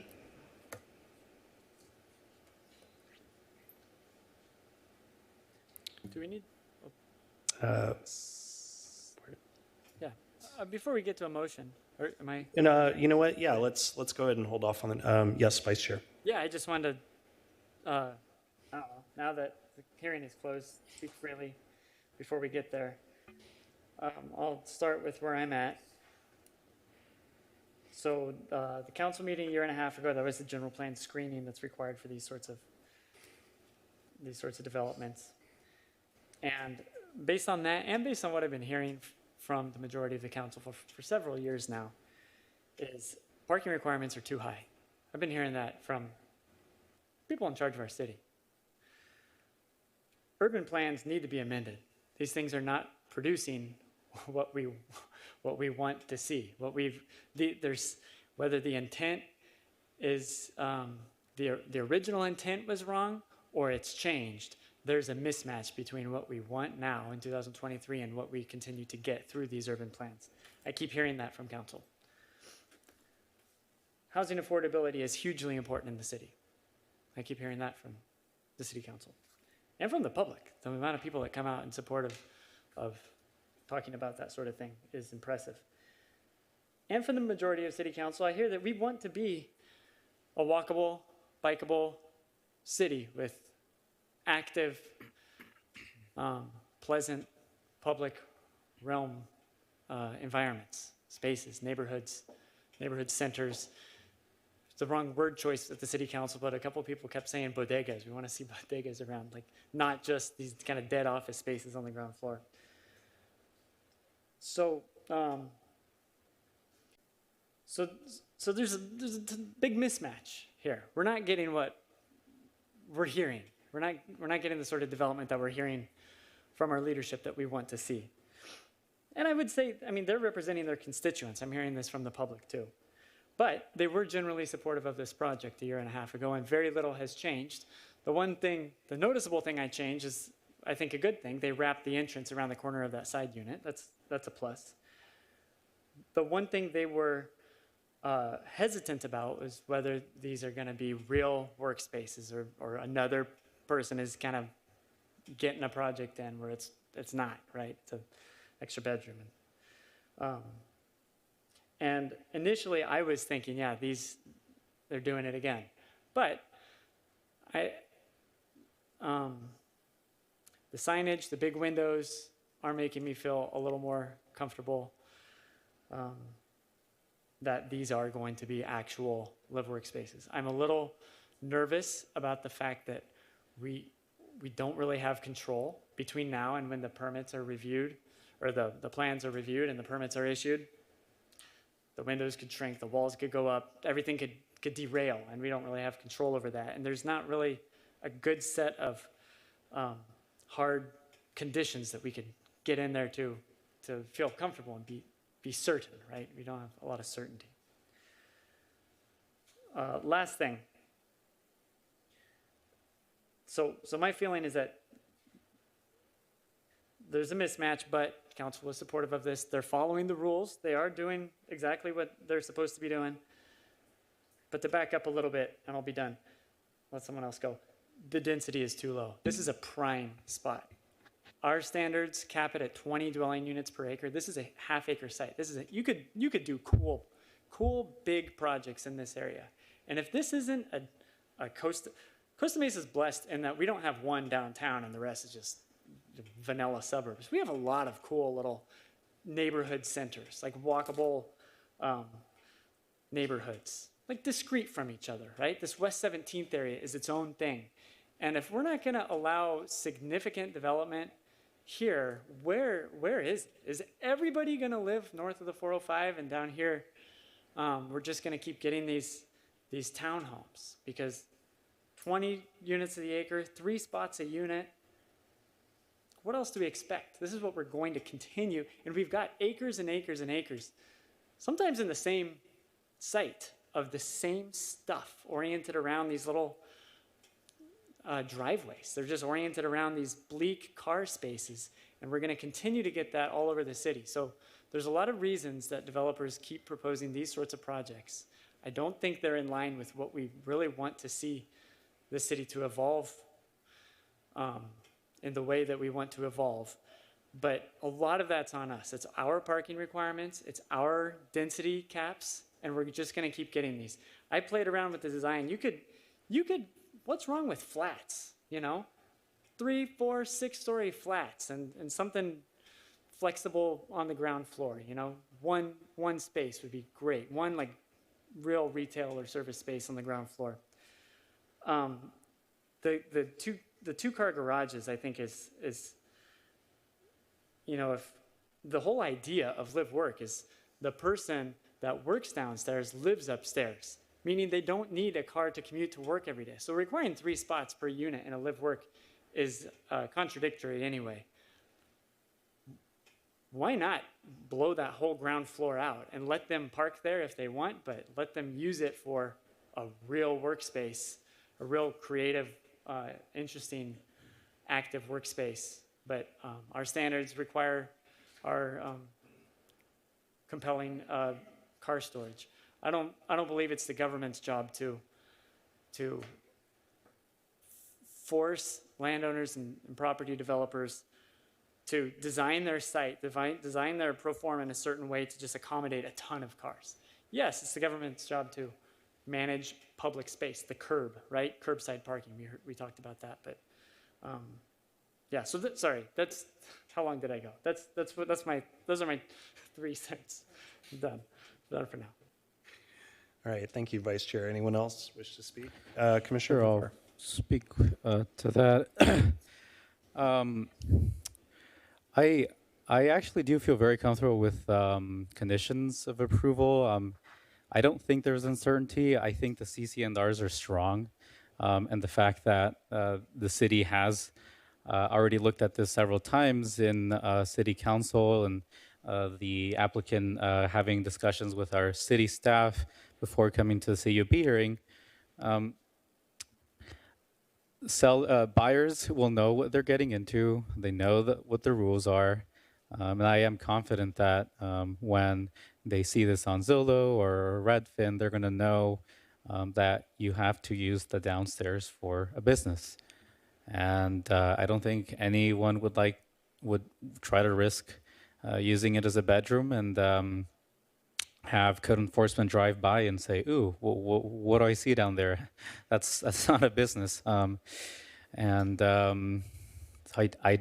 don't think there's uncertainty here. I think these units are going to be used what they're intended. And regarding the comments about what we're seeing, I agree. I do agree that we're going to keep seeing what we're allowing essentially with our code in regarding parking requirements or density, and the market isn't going to give us anything other than that if those same codes remain unchanged. So give us what we can't allow, unfortunately. So that would if we want to see change, then we'll see what the future holds as we try to reimagine the city. And regarding parking spaces, I do also understand some of those concerns, and what it wouldn't make much sense to have a car, a dedicated car space for a unit where you would, essentially walk downstairs to work rather than drive.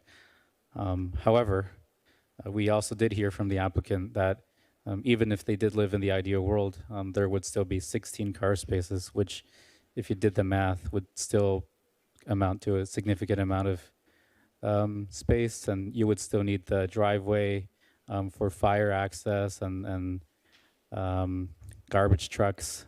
So we do live in a world where cars are still the dominant mode of transport, and I think the developer has done the best they could with what they have in trying to achieve that goal. And so,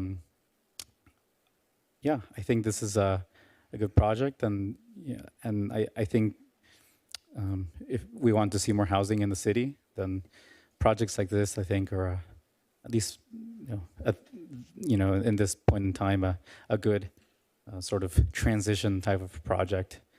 So yeah, that's all I have to say. Thank you. Okay. Thank you, Commissioner Vivar.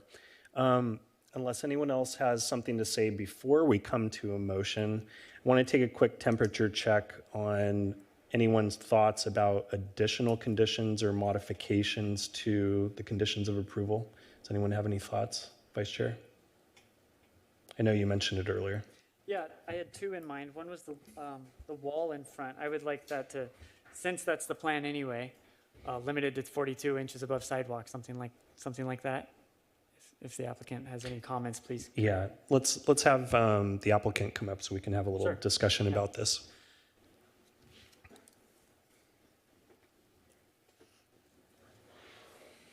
So we could also add a condition, one of your concerns earlier were about window sizes.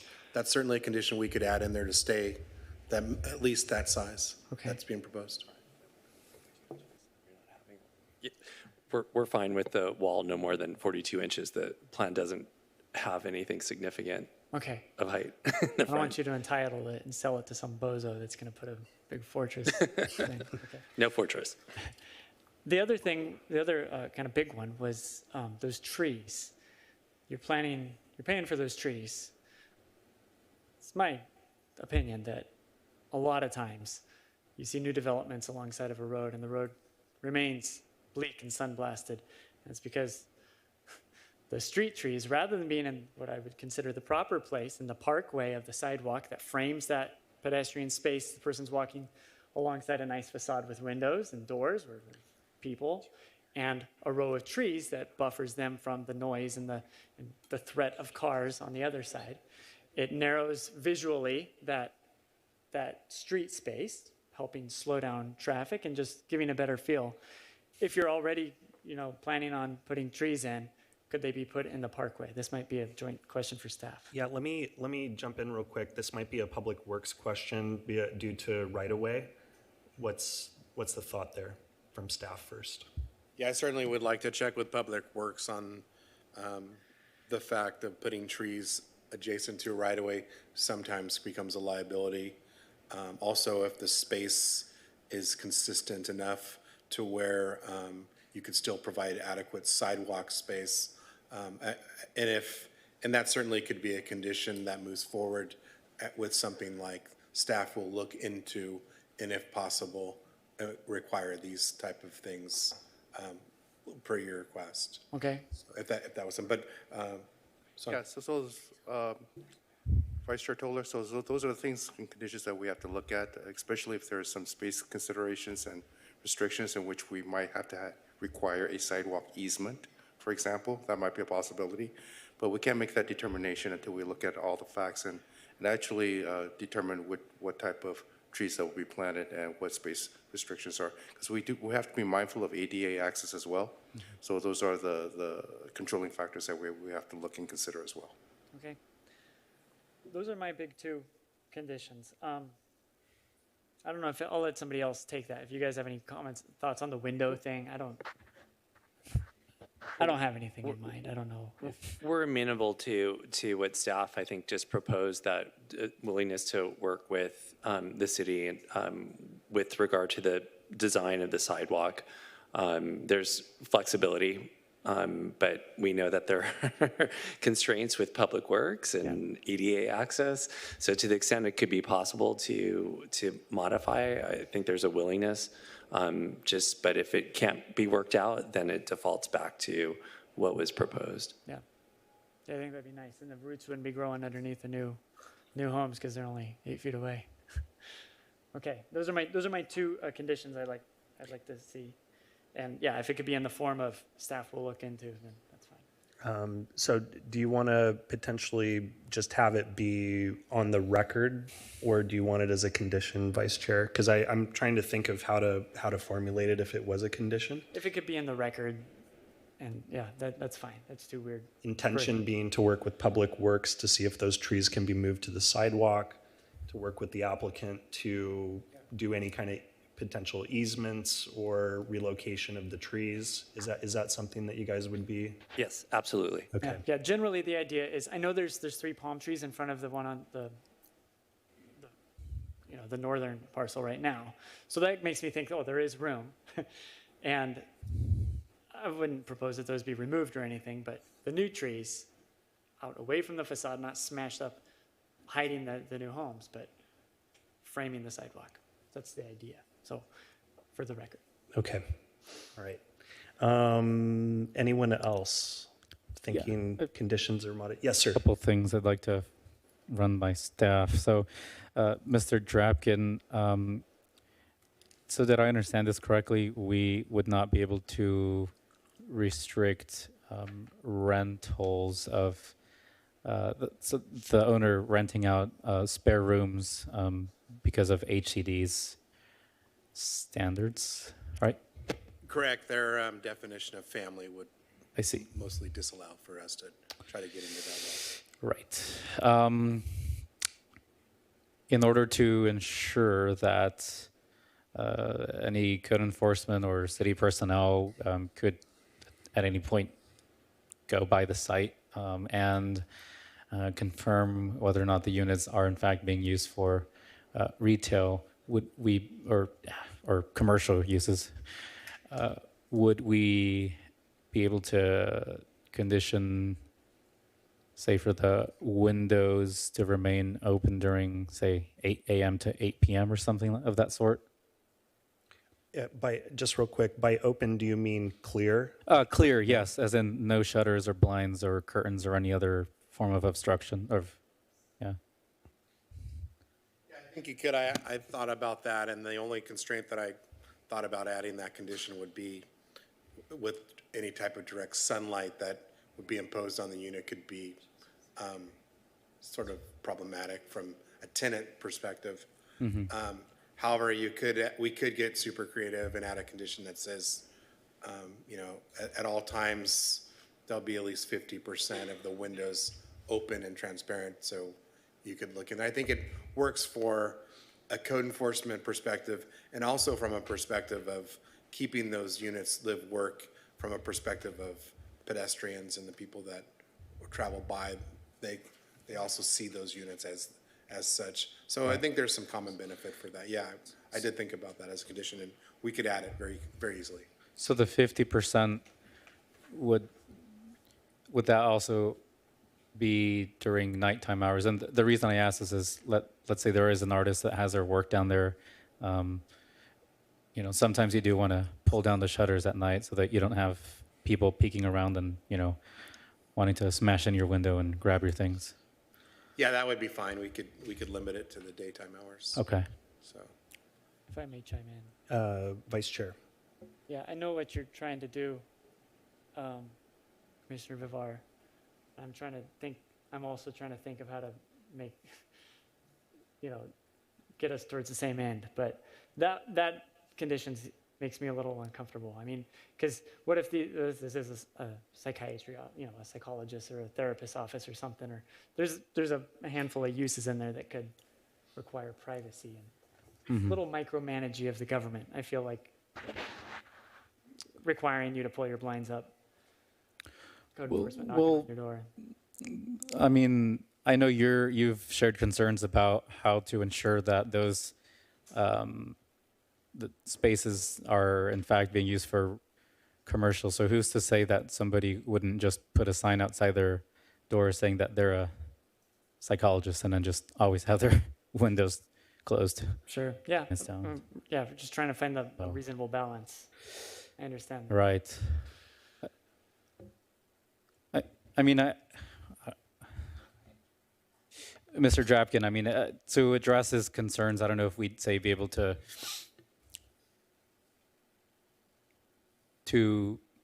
gosh. We could, I think maybe another. Like exceptions or something like that? Well, I was thinking another potential way to have a solution for this is require that staff could perform a yearly inspection. Oh, on yeah. these. I know that there is a yearly requirement that they submit a signed affidavit, but we could also, I mean, it would take some effort from a staffing perspective to do something that I can, I think it's probably a little too far, but I think the affidavit solves that for that perspective. And then also we would have the ability to check in just from the perspective of making sure they're in compliance with the code.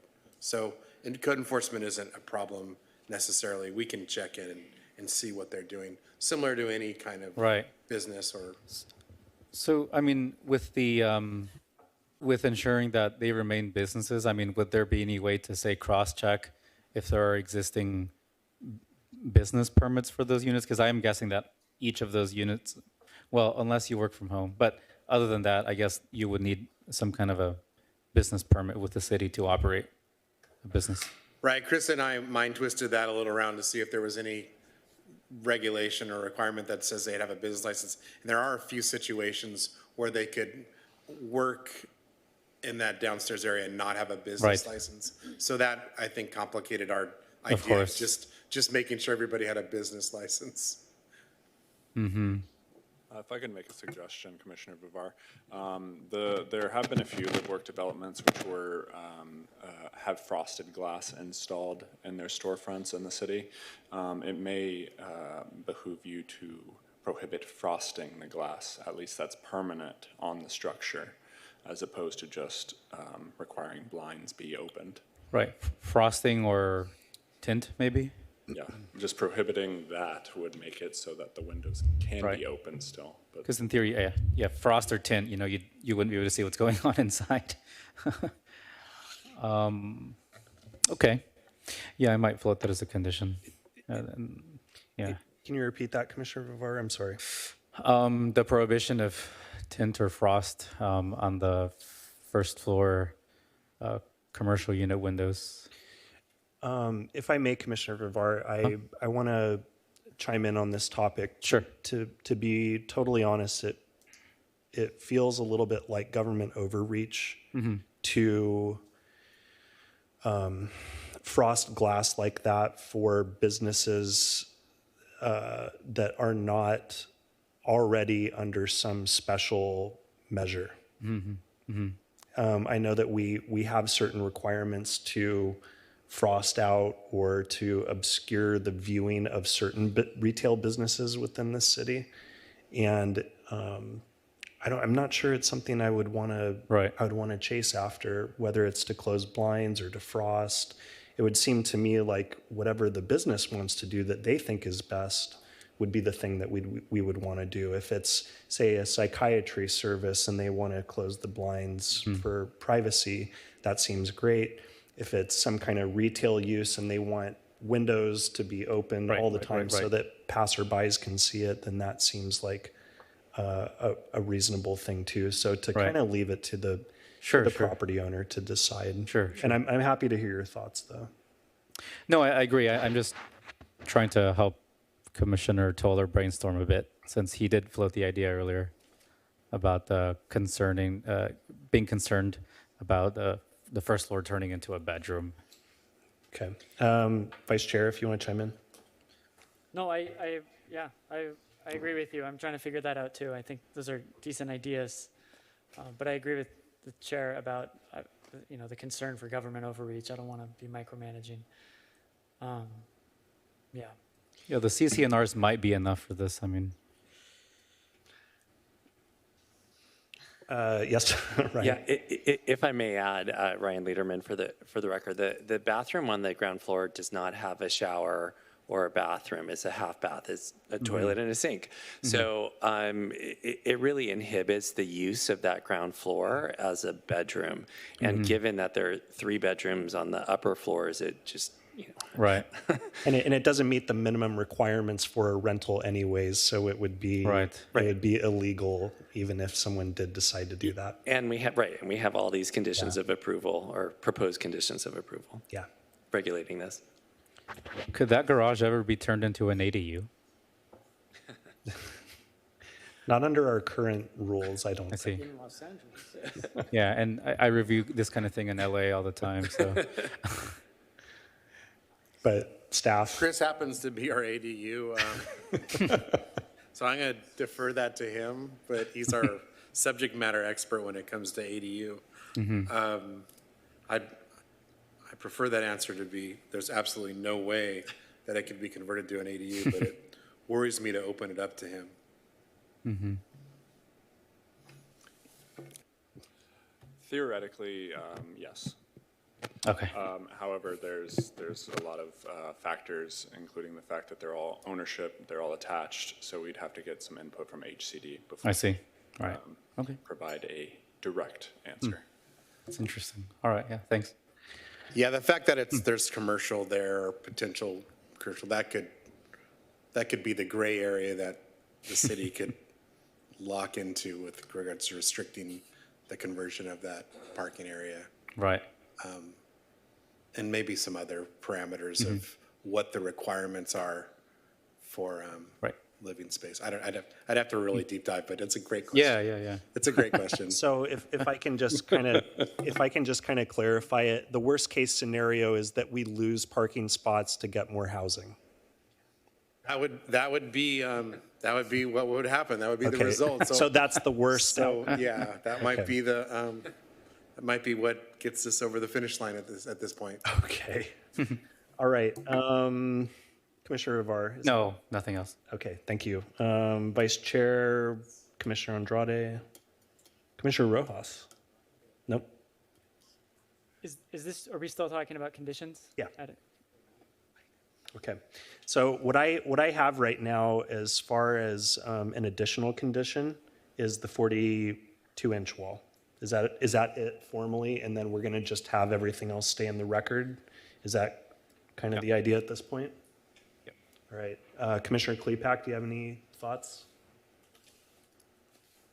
Related to conditions? Whatever. No, I think I'm good. I do really appreciate the additional vegetation that would be there, because I agree it is a bit of a concrete jungle in the area. And I really love that path to wealth that this provides, that they're owned units and the business would be owned as well, so you're not renting in a different location.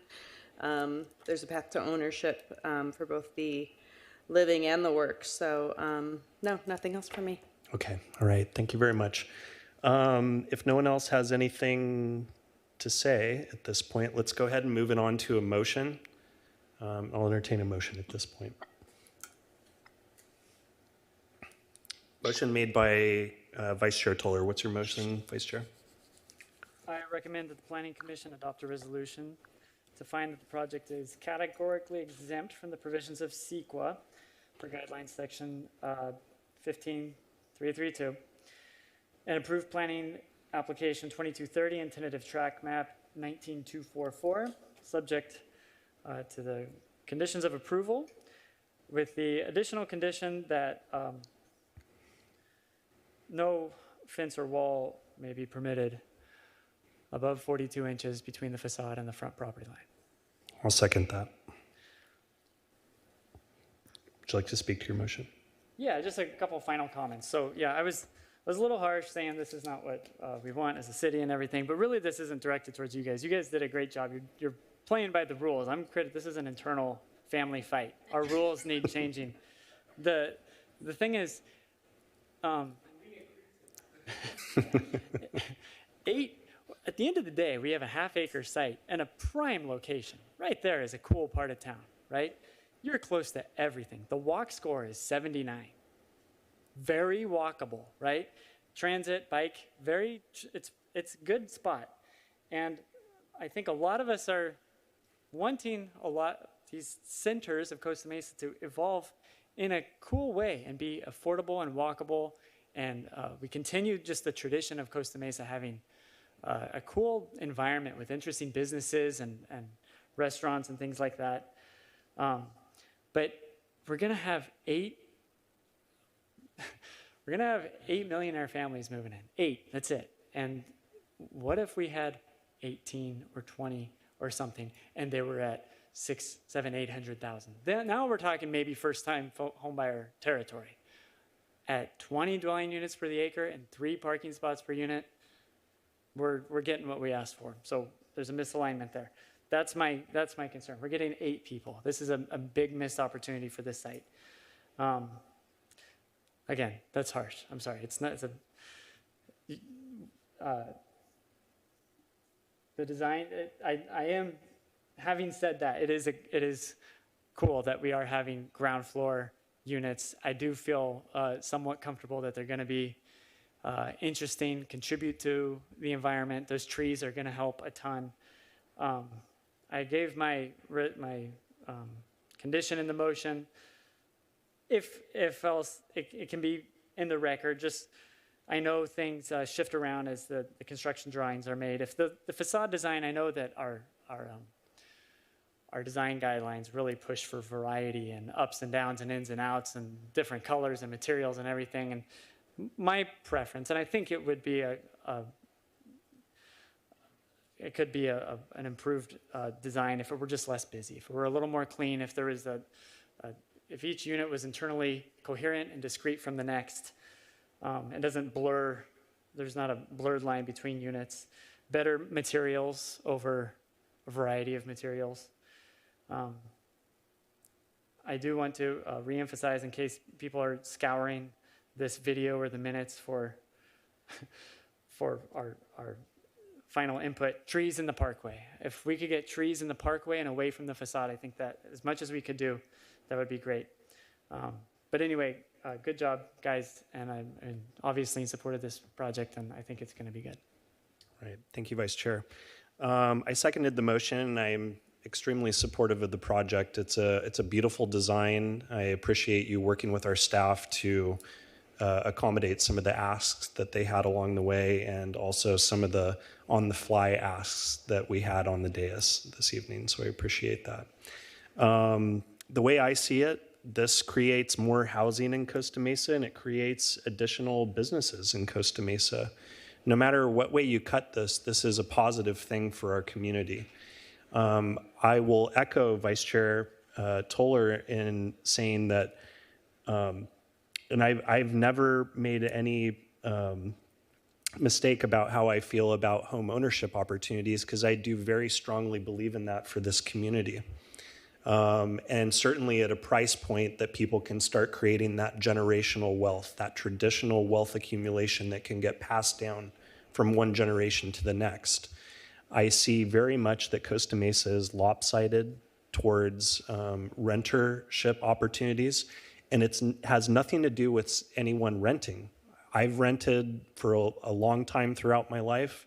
I think we've all rented at one point or another. And it's not about that. It's about what happens in the next step in a person's life.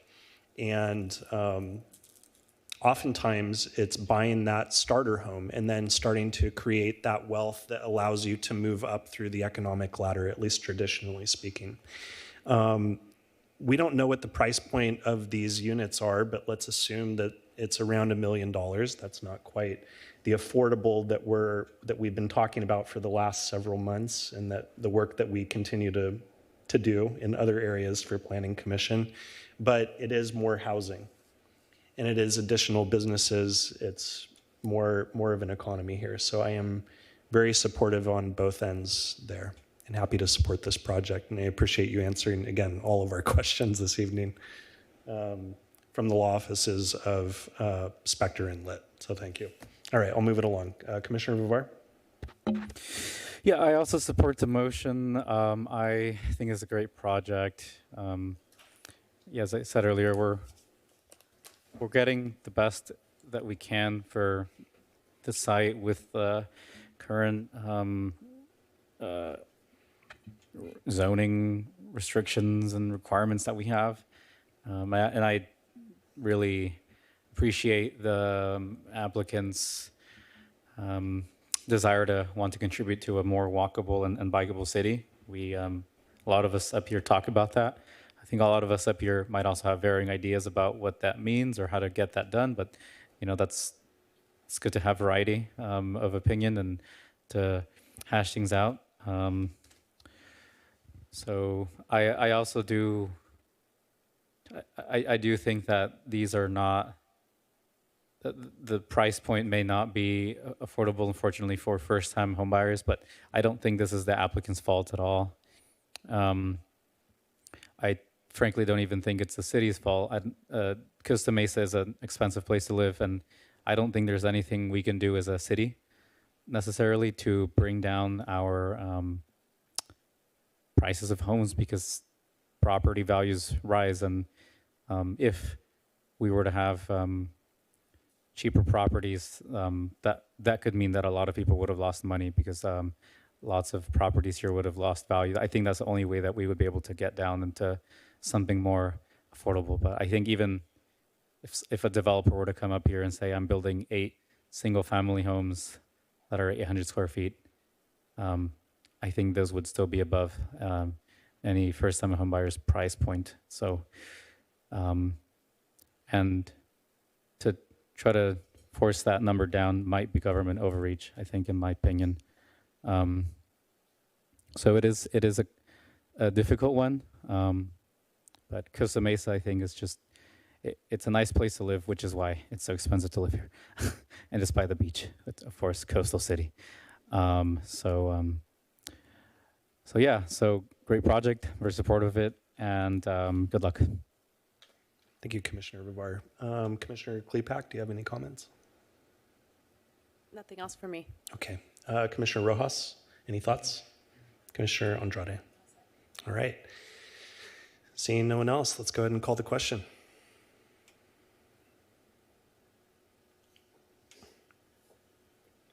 That motion carries 6-0. Right. Thank you, Anna. That decision is final unless appealed to the City Council within 7 days. Good luck and thank you. Thank you. This moves us to old business, new business. There are neither this evening, so we'll go ahead and move on to departmental reports, starting with Mr. Yang. Thank you, Mr. Chairman. Members of the Planning Commission, good evening.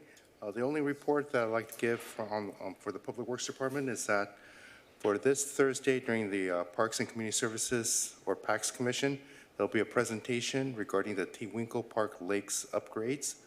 So we'd like to invite everyone who's interested to attend that meeting. You can attend either in person in the City Council chambers or via Zoom, and you can learn more about it by looking it up on the city's website. Once again, that'll be this Thursday, 6 p.m. here in City Council chambers. It'll be the Tewinkle Park Lake upgrades presentation. Thank you very much, and I defer back to the chair. All right, thank you. That's very exciting. Hopefully, we can all make it to that. All right, moving along, Mr. Preziosi, anything to report? Thank you, Chair. Nothing this evening. Thank you. Okay, thank you, and thanks for joining us this evening. Of course. And then planning. Thank you, Dr. Chair. Dropkin. Just one thing tonight to report. At the last City Council meeting on the 5th, one of the discussion items was a relook at the cannabis ordinance. You may or may not be familiar with it, but the council discussed the ordinance. One of the council members brought the item up for review, and there was, the first motion that was passed unanimously was that the council directed the planning commission to reconsider several other aspects of motions that were passed during the hearing. So that's going to be returning to the planning commission more than likely sometime around the first of the year. And the project will probably surface the review as similar to the way we did it with the housing element, where we brought the ordinance, or in that sense, the general plan, forward for a review without any required decision by the planning commission to make, just to listen and maybe provide their feedback, and then come back with a draft at a following hearing. So it'll probably be a two-step, but the first step would be really to hear, some of staff's advice, some of the council's direction, and other ideas that we can come up with to sort of facilitate a good discussion for the commission and some of the objectives that the council's mentioned during the hearing.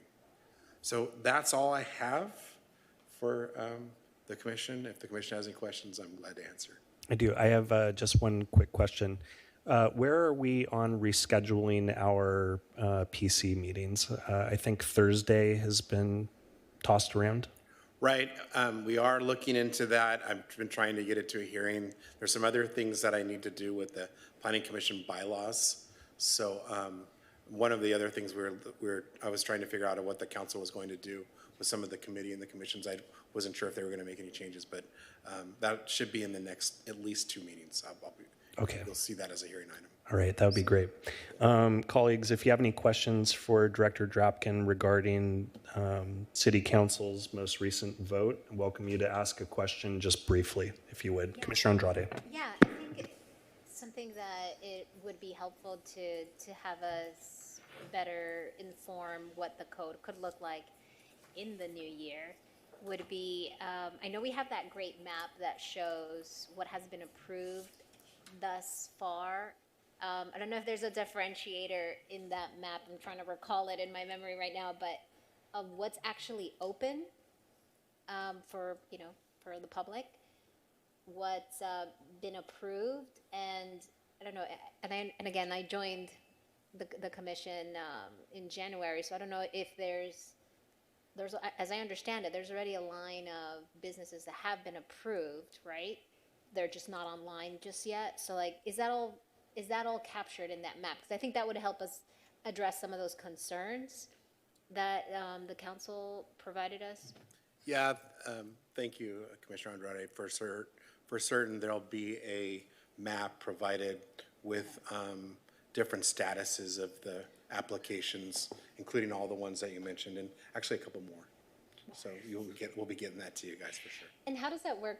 Just again, for administratively, I presume we'll continue to see these applications coming through until we sit down and review the code. Correct. So correct. Yeah, the ordinance is still functioning, and applications will still proceed like they've happened. So just to clarify, I guess, there's a backlog of so many applications. There's a lot of talk about what exactly that number is, but the ones that are deemed complete, the applications are deemed complete, those are, and everything else that's deemed complete until whatever amendment to an ordinance passes, those are subject to the old rules, not... Everything's subject to the old rules until the old rules are changed. Okay. So that's a good way to answer that. Sure, yeah. Yeah, and there's a handful of different applications in different statuses, whether it be available, ready for CUP, pre-app, and at least one other application stage. So, and we'll be looking at all of those. We'll give a good summary of what that status is and what it takes to get to those different hurdles of it, so the commission's aware of that. We explained a lot of that with the study sessions that we had back in the day, but it's been a while, and even I sometimes have problems figuring out where an application is because there's such a mix of them. So. And then also the revenue impact, right? Because I know that was the biggest carrot, I would say, for the city, right, to take this on. Like, I keep hearing like 21 is the max of what the city will make, or maybe it's 18, maybe it's 15. So I don't know if there's I'm sure the economist in the building has a great layout or maybe examples of what's been successful at other cities as far as the revenue making opportunity that we have, if any. To the best I could tell, Commissioner Andrade, City Council was directing staff to narrow the limit, like, of their scope in terms of what they should look into and what they're going to present to us. I don't recall total number of approved applications or revenue being a part of that discussion per se, as far as an ask of us. Right. Usually the planning commission's asked to sort of stay out of the financial realm of city processes and land uses, even for that matter. But there was a finite areas where the commission, or the council, I should say, they made motions. Some motions passed, some motions failed. But certainly what will come in front of you is what the council directed us to look at. More than likely, nothing more. So it was a lot. It was a couple. Right.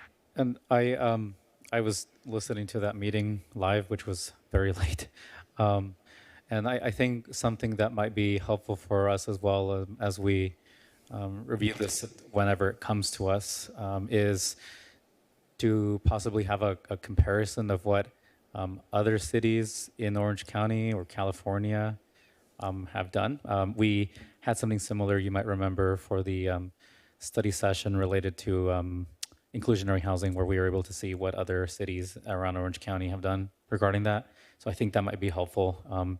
If there are enough OC examples, maybe LA or surrounding counties might be helpful, because we don't have to reinvent the wheel here. We can just look into sort of the experience gained by other cities and see what might work for us. Yeah, thank you, Commissioner Rivar. Again, some of the topics that were brought up that were along your lines of comments were, and I found interesting, was the ratio of stores to the population. That was a discussion that the council brought up. And one of our thoughts was we would probably bring that, among other things as well, in comparisons with regards to how different ordinances are functioning. A lot of different criteria we'll be bringing in front of you to really address. It's not very often that a commission or an agency gets a second crack at something when they have empirical data to work off. But this is almost an exciting planning adventure for some of the planning nerds. So we'll see what happens. So bring your popcorn, everyone. Right here. All right. Anyone else? All right. Seeing none, thank you for joining us this evening. We'll now adjourn. Was that